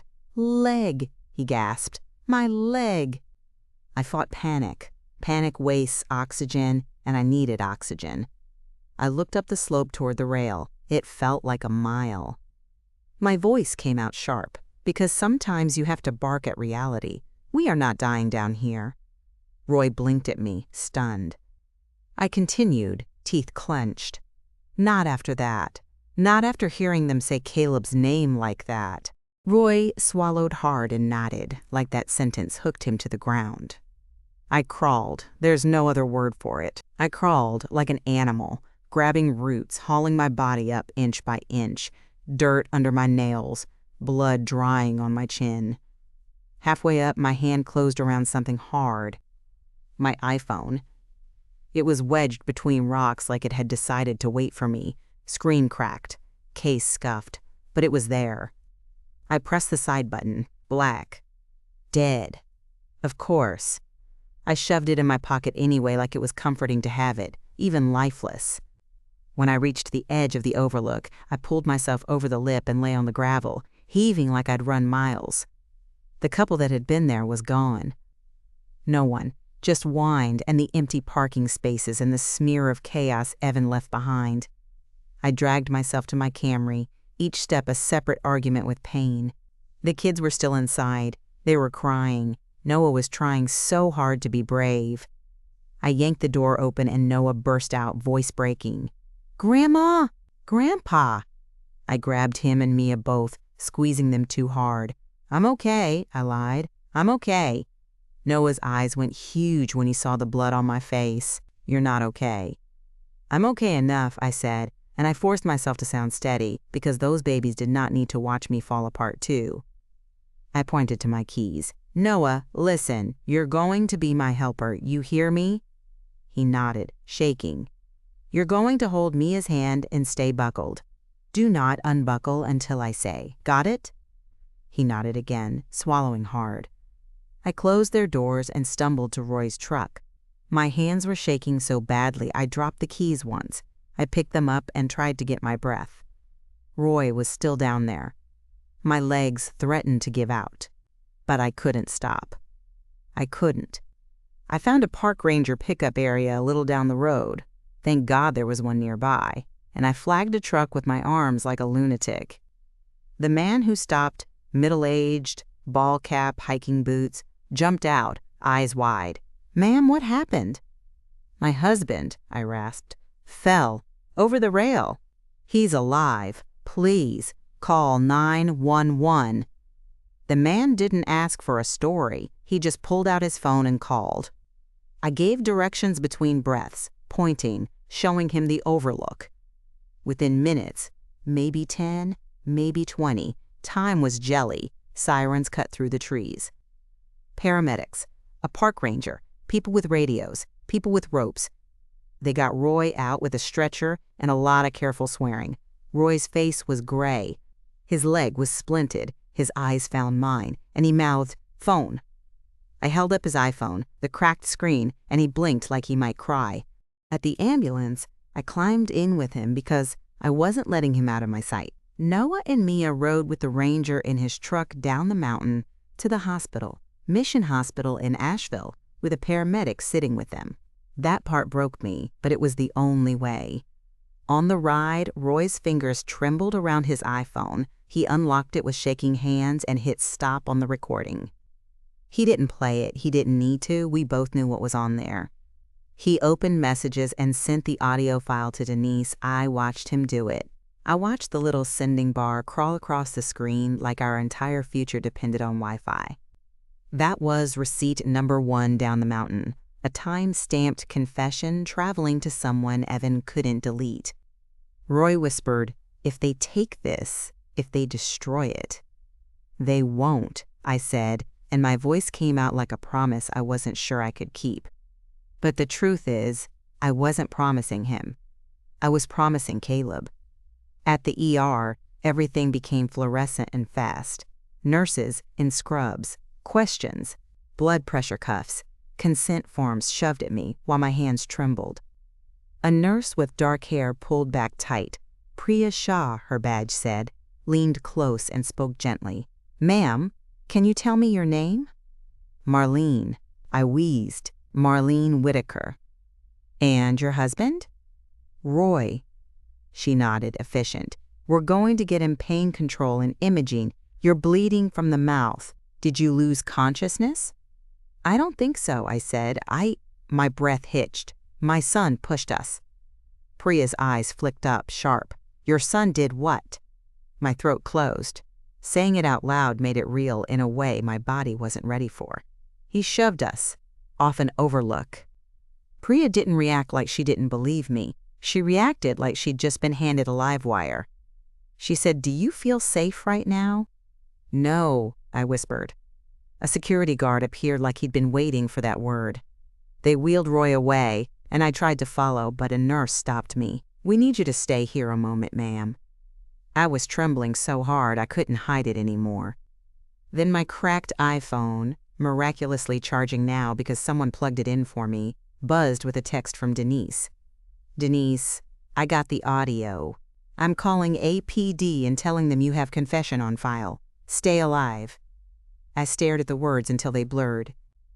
That was receipt number 2, confirmation that the proof survived the mountain. A nurse handed me a paper bag from my bloody jacket, and the smell of dirt and leaves hit me and I almost threw up. Then I heard Evan's voice. Not in my head, in the hallway. Bright, concerned, performative. Where are they? I got a call something happened to my parents. I turned my head, and there he was, walking into the ER like he was starring in a tragedy he didn't create.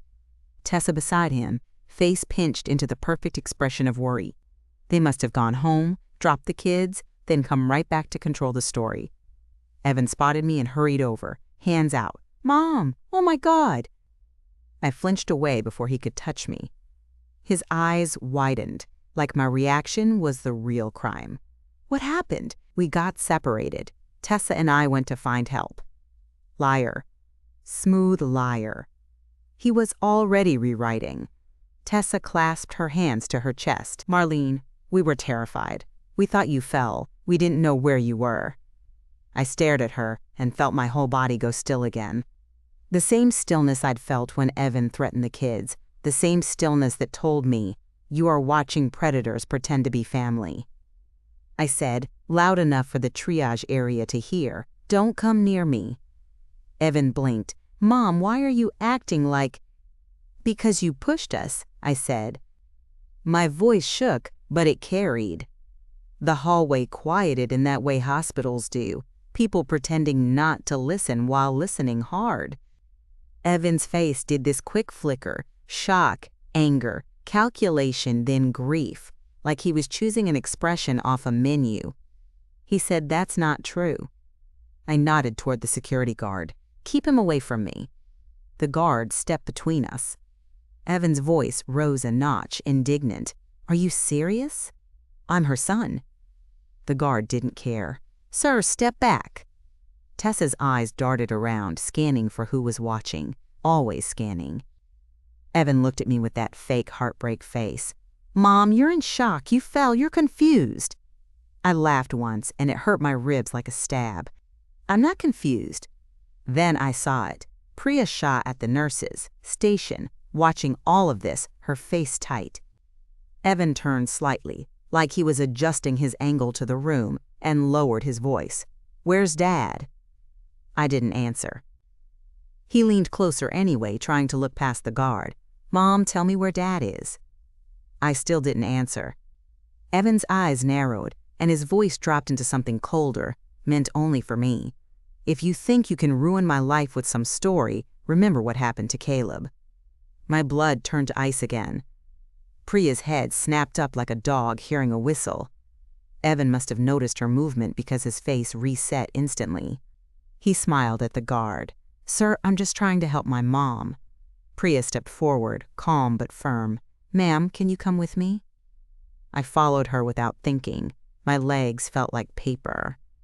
Priya guided me into a small side room, shut the door, and lowered her voice. I heard him say that name, Caleb. You said your son pushed you. Is there a history here? My throat burned. I nodded. My older son disappeared, years ago. Priya's eyes went hard with focus. Do you have any proof of what happened today? I swallowed. My husband recorded them, on his iPhone. Priya nodded once, like that was the key in a lock. Okay, I'm going to call hospital security, and I'm also going to notify law enforcement. You do not talk to them alone. Do you understand? I nodded, shaking. She handed me a tissue. My hands crumpled it like it was useless. Priya stepped out, and through the little window in the door, I watched her speak to a supervisor and then to security. I watched her point, subtle, professional, toward Evan and Tessa. Then my phone buzzed again. A new message from Marcus Ellison. Roy's location shared to Denise shows hospital. Are you safe? APD detective en route. Do not sign anything. Do not speak alone. Marcus didn't waste words. Bless him. Receipt number 3. That text, that warning, that record that people knew what was happening in real time. I sat there breathing through pain, trying to keep myself from shaking apart, and I realized something terrifying and clarifying. Evan and Tessa didn't know Roy's phone captured their voices after the fall. They thought they were clean, and the cleanest criminals are always the cockiest. A little while later, again, time was jelly. An Asheville police detective walked into my room with a calm face that didn't match the chaos in my chest. "Mrs. Whitaker," he said, "I'm Detective Andre Collins." I nodded. He pulled out a small notebook. "I'm sorry you're going through this. I'm going to ask you questions, and I need you to answer as clearly as you can." I took a breath. "Okay." He started with basics. Names, ages, relationship. Then he asked, "Where did this occur?" "Blue Ridge Parkway Overlook," I said. "Evan drove us there after lunch." "And you're stating your son pushed you and your husband?" "Yes." Detective Collins looked at me for a long moment like he was weighing whether I could handle the next question. "Do you have any evidence?" he asked. I swallowed. My husband's iPhone recorded them. After we fell, they talked at the rail. They said, my throat closed. They said it was cleaner than last time. Detective Collins's face changed, just slightly, but it changed. He said, "Where is the phone now?" "Roy has it," I said. "It's cracked, but it works." He sent the audio to my sister Denise. Detective Collins nodded. "Good. We'll secure it from your husband as well. We'll get a copy from your sister." My heart pounded. Are you going to arrest them?" Detective Collins didn't promise. He didn't do TV drama. He said, carefully, "We need to review the evidence, but if what you're saying is on that recording, yes, we can take action quickly."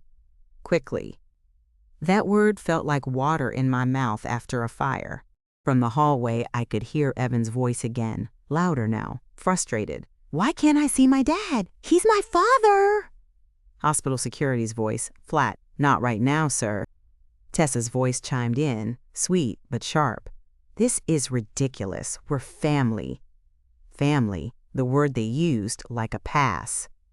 Detective Collins stood. "I'm going to go speak with your husband now. Stay here. If your son tries to approach you, call the nurse." When he left, my body finally shook. Not a little tremble. A full body tremor like my nervous system was trying to reboot. Priya came back in and put a hand on my shoulder, light, respectful. "You did the right thing telling us." I swallowed hard. "He's going to say I'm crazy." Priya's eyes were steady. "Then we'll write down what we heard, and we'll keep you safe." I could have hugged her. I didn't. I just nodded and let tears slip, because the adrenaline was draining, and the pain was coming in hard now. A while later, Roy was wheeled past my door, headed toward imaging, and he turned his head just enough to look at me. His face was pale. His eyes were wide. He mouthed, "Audio." I nodded and mouthed back, "Denise has it." Roy blinked hard, like he was trying not to cry. Then Evan's voice rose again in the hallway. Too close. "Dad, Dad, it's me." I shot to my feet without thinking, and pain lanced through my ribs so sharp I gasped. Priya stepped in front of me. "Stay." Through the door window, I saw Evan trying to angle around security, trying to catch Roy's eye on the stretcher. Tessa hovered behind him, one hand on his back, whispering something in his ear. Evan leaned in toward Roy, and even through glass I could see the way his mouth moved. Fast, intense. He was trying to speak without being heard. But Priya was close, close enough. Her posture changed, her eyes sharpened. Evan's face stiffened, then he stepped back like he realized too late he wasn't alone. Priya turned and walked away quickly, heading toward the nurses' station. I sat back down, heart racing, and my phone buzzed again. A new text from Denise. "Detective Collins just called me. He asked for the audio. I'm sending it to his secure email. Evan is cooked." Cooked. Denise's word. Denise's bluntness. I stared at that sentence until it stopped being just text and started being reality. Then a cold thought slid into my mind. If Evan realizes the audio exists, he's going to try to destroy it. And he's standing in the same hospital as the phone that made it. A minute later, Detective Collins came back into my room, and his face was different now. not emotional, focused. He said, "Mrs. Whitaker, I just listened to part of the recording your sister forwarded." My mouth went dry. "And?" He didn't repeat the words. He didn't need to. He said, "We're treating this as an attempted homicide." My vision tunneled. The room tilted. Attempted homicide. It was such a formal phrase for something so personal. I whispered, "Are they going to leave?" Detective Collins shook his head. "We have units on their vehicle. Hospital security has been instructed not to allow them back to your husband. We're also pulling the hospital surveillance footage from the entrance and hallway." Surveillance. Receipts stacked on receipts. Detective Collins looked at me and said, "Do you have any other documentation of threats, text messages, recordings?" I nodded, grabbed my iPhone, and scrolled with shaking fingers. I showed him Evan's texts. The "Saturday isn't optional." The threat about never seeing Noah and Mia again. The "good." I showed him the screenshot of the POA form in the envelope because I'd snapped it fast at the diner before we even left. Detective Collins's eyebrows lifted slightly. He said, "We'll download these." He handed me a small card with a case number and his name. "Keep this. If anyone contacts you, do not engage. Tell them to speak to law enforcement." I nodded, throat tight. Then the hallway erupted again. A sharp male voice, Evan's, followed by a firm, louder response from security. "What do you mean I can't leave?" Evan demanded. Detective Collins's gaze snapped toward the door. He said quietly, "Stay here." He stepped out. I couldn't see everything, but I could hear it. The scuffle of shoes. The buzz of voices. Someone saying, "Sir, turn around." Someone else saying, "You're detaining me for what?" Tessa's voice rose, panicked now. "Evan, stop, stop." Then a new voice, calm, authoritative. Detective Collins, likely. "Evan Whitaker, turn around and place your hands behind your back." My breath caught. I pressed my hand to my mouth and tasted blood again. Then Evan shouted something that made my stomach flip. "You can't do this. Ask her. She's confused." And then, clear as a bell, Tessa said, "This isn't what it sounds like." Lies always sound the same when they're cornered. Loud, rushed, desperate. I sat there shaking, listening to my son's life snap shut in real time, but I didn't feel satisfaction. I felt grief so heavy it made my ribs ache worse than the fall. Because no matter what Evan became, there was a version of him I used to hold in my arms. And that version was gone. Priya came back into my room, eyes wide but controlled. She shut the door behind her and said, "They're placing him under arrest in the hallway. They're bringing additional officers for the wife." My throat closed. "Is Roy okay?" Priya nodded. "He's stable. He's in imaging. He asked for you." I let out a sound that was half sob, half laugh, and it hurt like hell. Then my phone buzzed one more time. A text from an unknown number. Just a photo. A blurry image of Noah and Mia sitting in a car, my Camry, taken from outside a window. The angle was wrong, like someone had snapped it quickly. Under it, one line. "Last chance to shut up." My blood went ice cold. Because Evan might have been in handcuffs inside this hospital. But somebody was watching my grandkids outside. And in that second, I realized the nightmare wasn't done with us yet. Stay with me, because the next call I made wasn't to the police. It was to make sure Noah and Mia didn't vanish before my eyes. I didn't scream. I didn't run.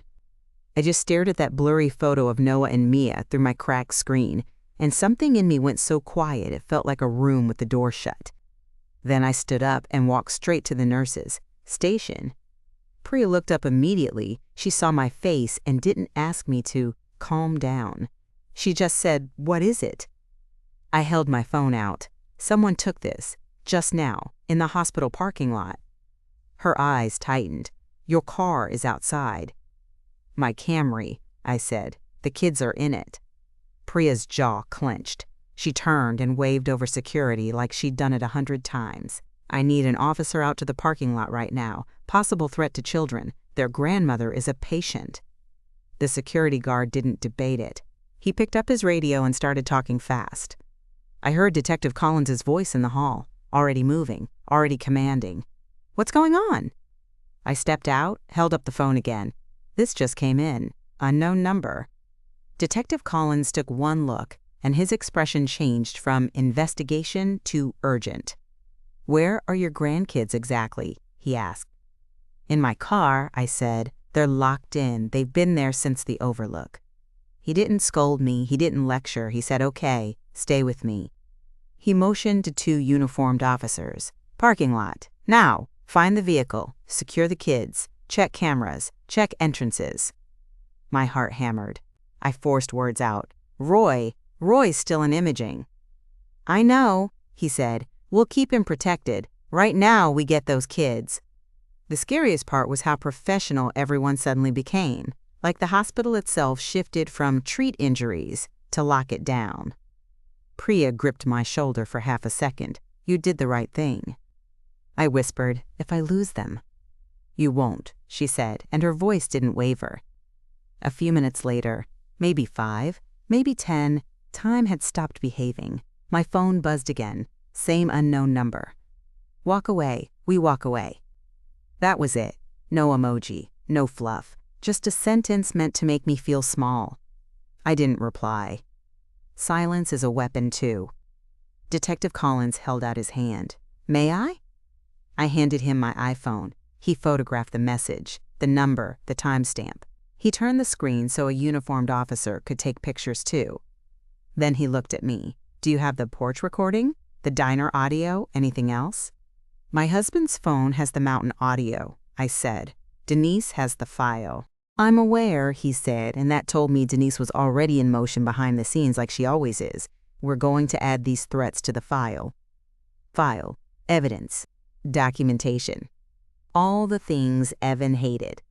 Then my phone, now back in my hand, lit up with Denise's name. I answered so fast I almost dropped it. "Denise." Her voice came sharp and controlled. "They've got eyes on the Camry?" "Police are going," I said. "Good," she snapped. "And Marlene, listen to me. Don't respond to that number. It's bait." "I know," I said, though my throat felt tight. Denise lowered her voice. "They're trying to scare you into silence. You're past the point of silence." She was right. Silence had already cost us Caleb. A nurse came briskly down the hall and said, "Mrs. Whitaker, the children have been brought inside." My knees almost buckled.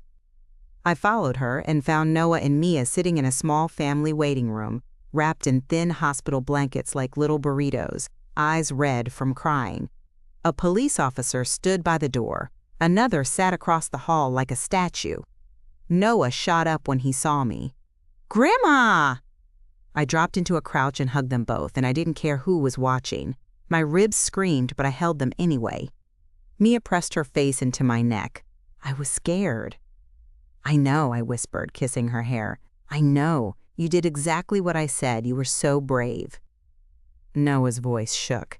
A man came up to the window. He took a picture. I didn't unlock it. I didn't. "I believe you," I said instantly. "You did perfect." The officer cleared his throat gently. "Ma'am, we're reviewing camera footage from the lot. We're also pulling hospital exterior footage. We have the number that texted you." I nodded like I could handle that information, but inside I was shaking hard enough I felt it in my teeth. Detective Collins came into the room. He crouched a little so he wasn't towering over the kids. "Hey, Noah. Hey, Mia, you're safe, okay?" Noah nodded. Mia just clung to my arm like I was the only solid thing left in the world. Detective Collins looked at me. "We're going to contact Buncombe County DSS since their parents are being taken into custody tonight. We need a temporary placement plan." That sentence should have shattered me. Instead, it made me feel something I hadn't felt in days. Direction. I said, "They stay with us." He nodded. "That's the goal, but we'll do it the right way." The right way. Paperwork. Court stamps. Adults with clipboards. For once, The system was going to work in our favor. An hour later, a DSS caseworker arrived. She spoke softly to the kids, asked gentle questions, gave them juice boxes like that, could patch a day like this. She asked me and Roy questions too, but Roy wasn't there yet. He was still being scanned, still being stitched, still being pulled back from the edge of a mountain. So it was me, bloody lip, bruised ribs, shaking hands, trying to sound like a stable grandmother. I told her the truth. Their parents were arrested here. The children were with me. There have been threats. The caseworker glanced at the officer and then back at me. "Do you have a safe home?" "Yes," I said. "And my sister Denise is nearby." Denise, like she was summoned by her name, walked into the waiting room 10 minutes later with her purse on her shoulder and her face set like a storm front. She hugged Noah and Mia carefully, then looked me dead in the eye. "You okay?" "No," I said honestly, "but I'm standing." Denise nodded, satisfied. "Good." That night, the paperwork was filed for emergency placement. Noah and Mia were released into my care on the spot with an officer escorting us to the parking garage like we were VIPs in the worst club on earth. Before we left, Detective Collins pulled me aside. We identified who took the photo. My stomach flipped. Who? He didn't give me a name. He kept it careful. A female associate of Tessa's. She's in custody for questioning. I let out a breath I didn't know I'd been holding. Collins's eyes held mine. "They're trying to intimidate you. That ends tonight." That was a line I replayed later, because it felt like the first time an adult man had said, "I've got you," and meant it. When we finally got home, it was close to midnight. Asheville was quiet. The mountains outside my window looked like sleeping animals, big, indifferent, ancient. Noah and Mia fell asleep in my bed, both of them, one on either side of me like I was a life raft. I didn't sleep. I stared at the ceiling and listened to every creak of our house. Fear is loud at night. Around 2 a.m., my iPhone buzzed, an email this time, from Wells Fargo. Fraud claim status update. I opened it with shaking fingers. It confirmed the Zelle transfer was under investigation and that additional access attempts had been blocked due to our new security settings. That email wasn't emotional, but it was a receipt, a paper trail that said, "You weren't imagining it." The next morning, Roy was transferred from the ER to a room upstairs. I went to see him while Denise stayed home with the kids like the auntie bouncer she is. Roy looked wrecked. His face had bruises like watercolor, and his leg was elevated, wrapped, strapped, but his eyes were clear. He reached for my hand. The phone. I pulled his cracked iPhone 12 from my purse like it was sacred. Safe. His hand trembled as he touched it. It caught them. I nodded, swallowing hard. It caught them, saying it was cleaner than last time. Roy's eyes squeezed shut. A tear slid down into his hairline. He whispered, "Caleb." "I know," I said. "I know." A nurse came in with meds, and Roy forced himself to take them like a man swallowing the past. That week was a blur of hospital visits, bruises blooming across my body, Noah wetting the bed twice because his little brain couldn't process what it watched, Mia refusing to eat anything that wasn't plain bread. Trauma shows up in tiny, stubborn ways. But the legal machine, thank God, kept moving. Detective Collins met with us again. Marcus Ellison came to our house with a folder so thick it looked like a textbook. Denise sat at my kitchen table with her own notebook, because of course she did. Marcus said, Evan and Tessa's initial charges include attempted murder, felony assault, and financial crimes tied to identity theft and unauthorized access.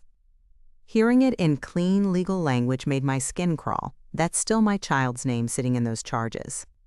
Then Marcus added, the state will likely seek protective orders, and Marlene, DSS, will want a longer-term custody plan. I looked at Noah and Mia playing quietly on the living room rug, too quiet for their ages. They stay here, I said. Marcus nodded. Then we make it official. He slid a document across the table, an emergency custody petition with our names typed in, our Asheville address, and a line that read, temporary guardianship requested. Paper can feel like power when your world has been ripped open.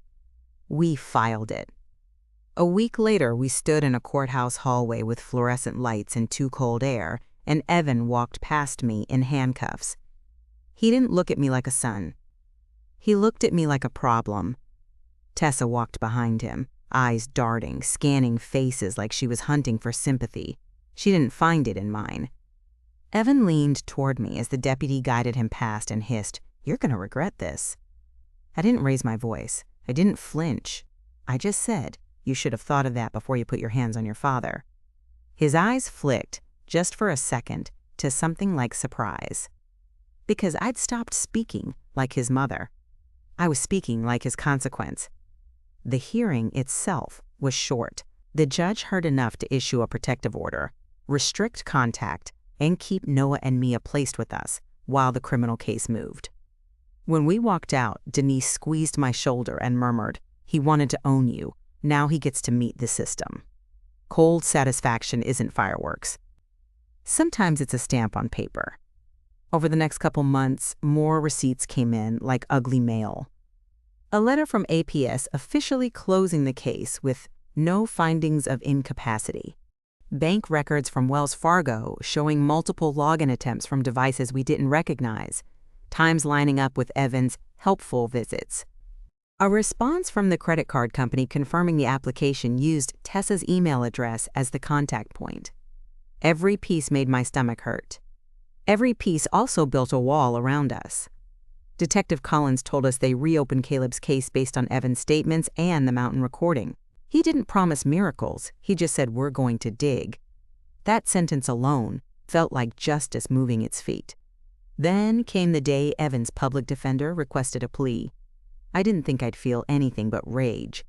What I felt was relief so sharp it made me dizzy. The prosecutor laid it out in plain terms. The audio recording, the threats, the bank trail, hospital surveillance, and Priya's statement about what she heard Evan say in the hallway. That nurse, God bless her, put her name on the truth when she didn't have to. Evan's plea wasn't, "I did it." It was the kind of plea that tries to dodge soul and stick to strategy, but it included enough to lock him away for a long time. Tessa tried to fight longer. She painted herself as manipulated, as scared, as just a mom. But the receipts didn't care about her storyline. Emails don't cry. Bank logs don't blink. Eventually, she took her own deal. Fraud charges, conspiracy, and restrictions so tight, she'd need permission to breathe near her own kids again. The sentencing day was the first day I wore real shoes since the fall. I wore black flats and a blazer like I was going back to my old job, because I needed armor that looked normal. Roy came in on crutches, jaw set, eyes tired. Noah and Mia didn't come. They didn't need to see their parents in chains. Denise stayed home with them and baked brownies, because Denise's love always shows up as food. In court, Evan stood in an orange jumpsuit. He looked smaller than I remembered. Not innocent, just reduced. When it was my turn to speak, my hands shook so badly I had to grip the podium. I didn't give a speech full of poetry. I didn't perform pain for strangers. I said, "I'm 60 years old. I raised my children in this city. I buried one son and spent 25 years thinking it was an accident, because that's what the story was. Then my other son tried to kill me and my husband to take what we worked for." Evan stared straight ahead. Tessa kept dabbing at her eyes like she was the victim. I looked at the judge and said, "I want my grandkids safe. I want my husband to heal. And I want the court to understand something. What they did wasn't a moment. It was a plan." My voice cracked on the last word, but I didn't apologize for it. Roy spoke too. He said, "I kept quiet once. I won't do it again." That line almost dropped me to my knees.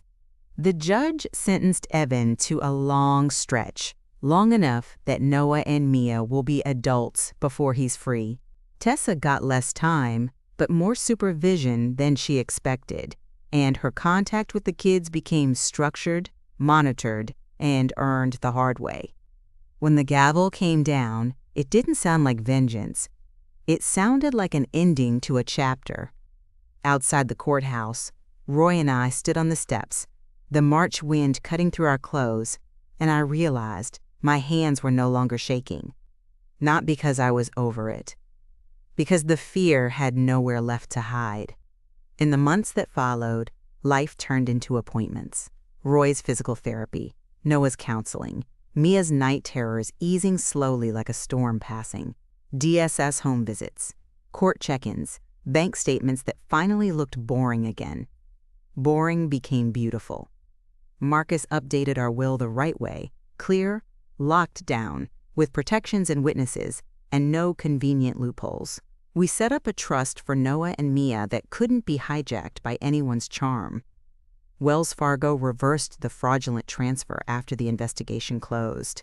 Vanguard helped us secure the IRA access and flag any unusual movement. Each little administrative victory felt like reclaiming a brick from a burned house. And then, one afternoon, Detective Collins called. His voice was steady. "Mrs. Whitaker, I wanted you to hear this from me. We have new evidence in Caleb's case. We can't discuss details yet, but I can tell you this. Your son's death is no longer being treated as an accident." I sat down right there on my kitchen chair, like my legs forgot how to hold me. I didn't cry at first. I just stared at the wall. Then the tears came, quiet and heavy, like rain after drought. After I hung up, I walked into the living room where Noah was doing homework and Mia was coloring. Roy was in his recliner with his leg propped up, watching them like they were the center of the universe. I said, "They're reopening Caleb, for real." Roy's face crumpled. He covered his mouth with his hand like he was trying to keep grief from escaping. Noah looked up.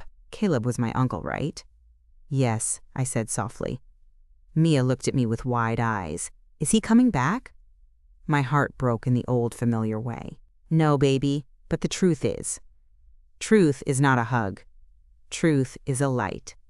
That night, after the kids were asleep, Roy and I sat at our oak table again, the same one that held Sunday dinners and grief and threats and paperwork. Roy reached across and took my hand. "I'm sorry," he whispered. "I know," I said. "We did what we could with what we knew." Roy nodded, tears in his eyes. "And we're doing it now." I looked at him and felt something that surprised me. Not happiness. Peace. Because Evan tried to turn our family into a bank account. And all he did was turn himself into evidence. So yeah, that's where we are. Noah and Mia are safe in our home in Asheville. Roy's healing. I'm healing in my own way. Slow, stubborn, messy. Denise still checks my locks like she's on patrol. Janine calls every Sunday and talks me down when the memories hit hard. And Caleb's name isn't a whisper anymore. It's a case.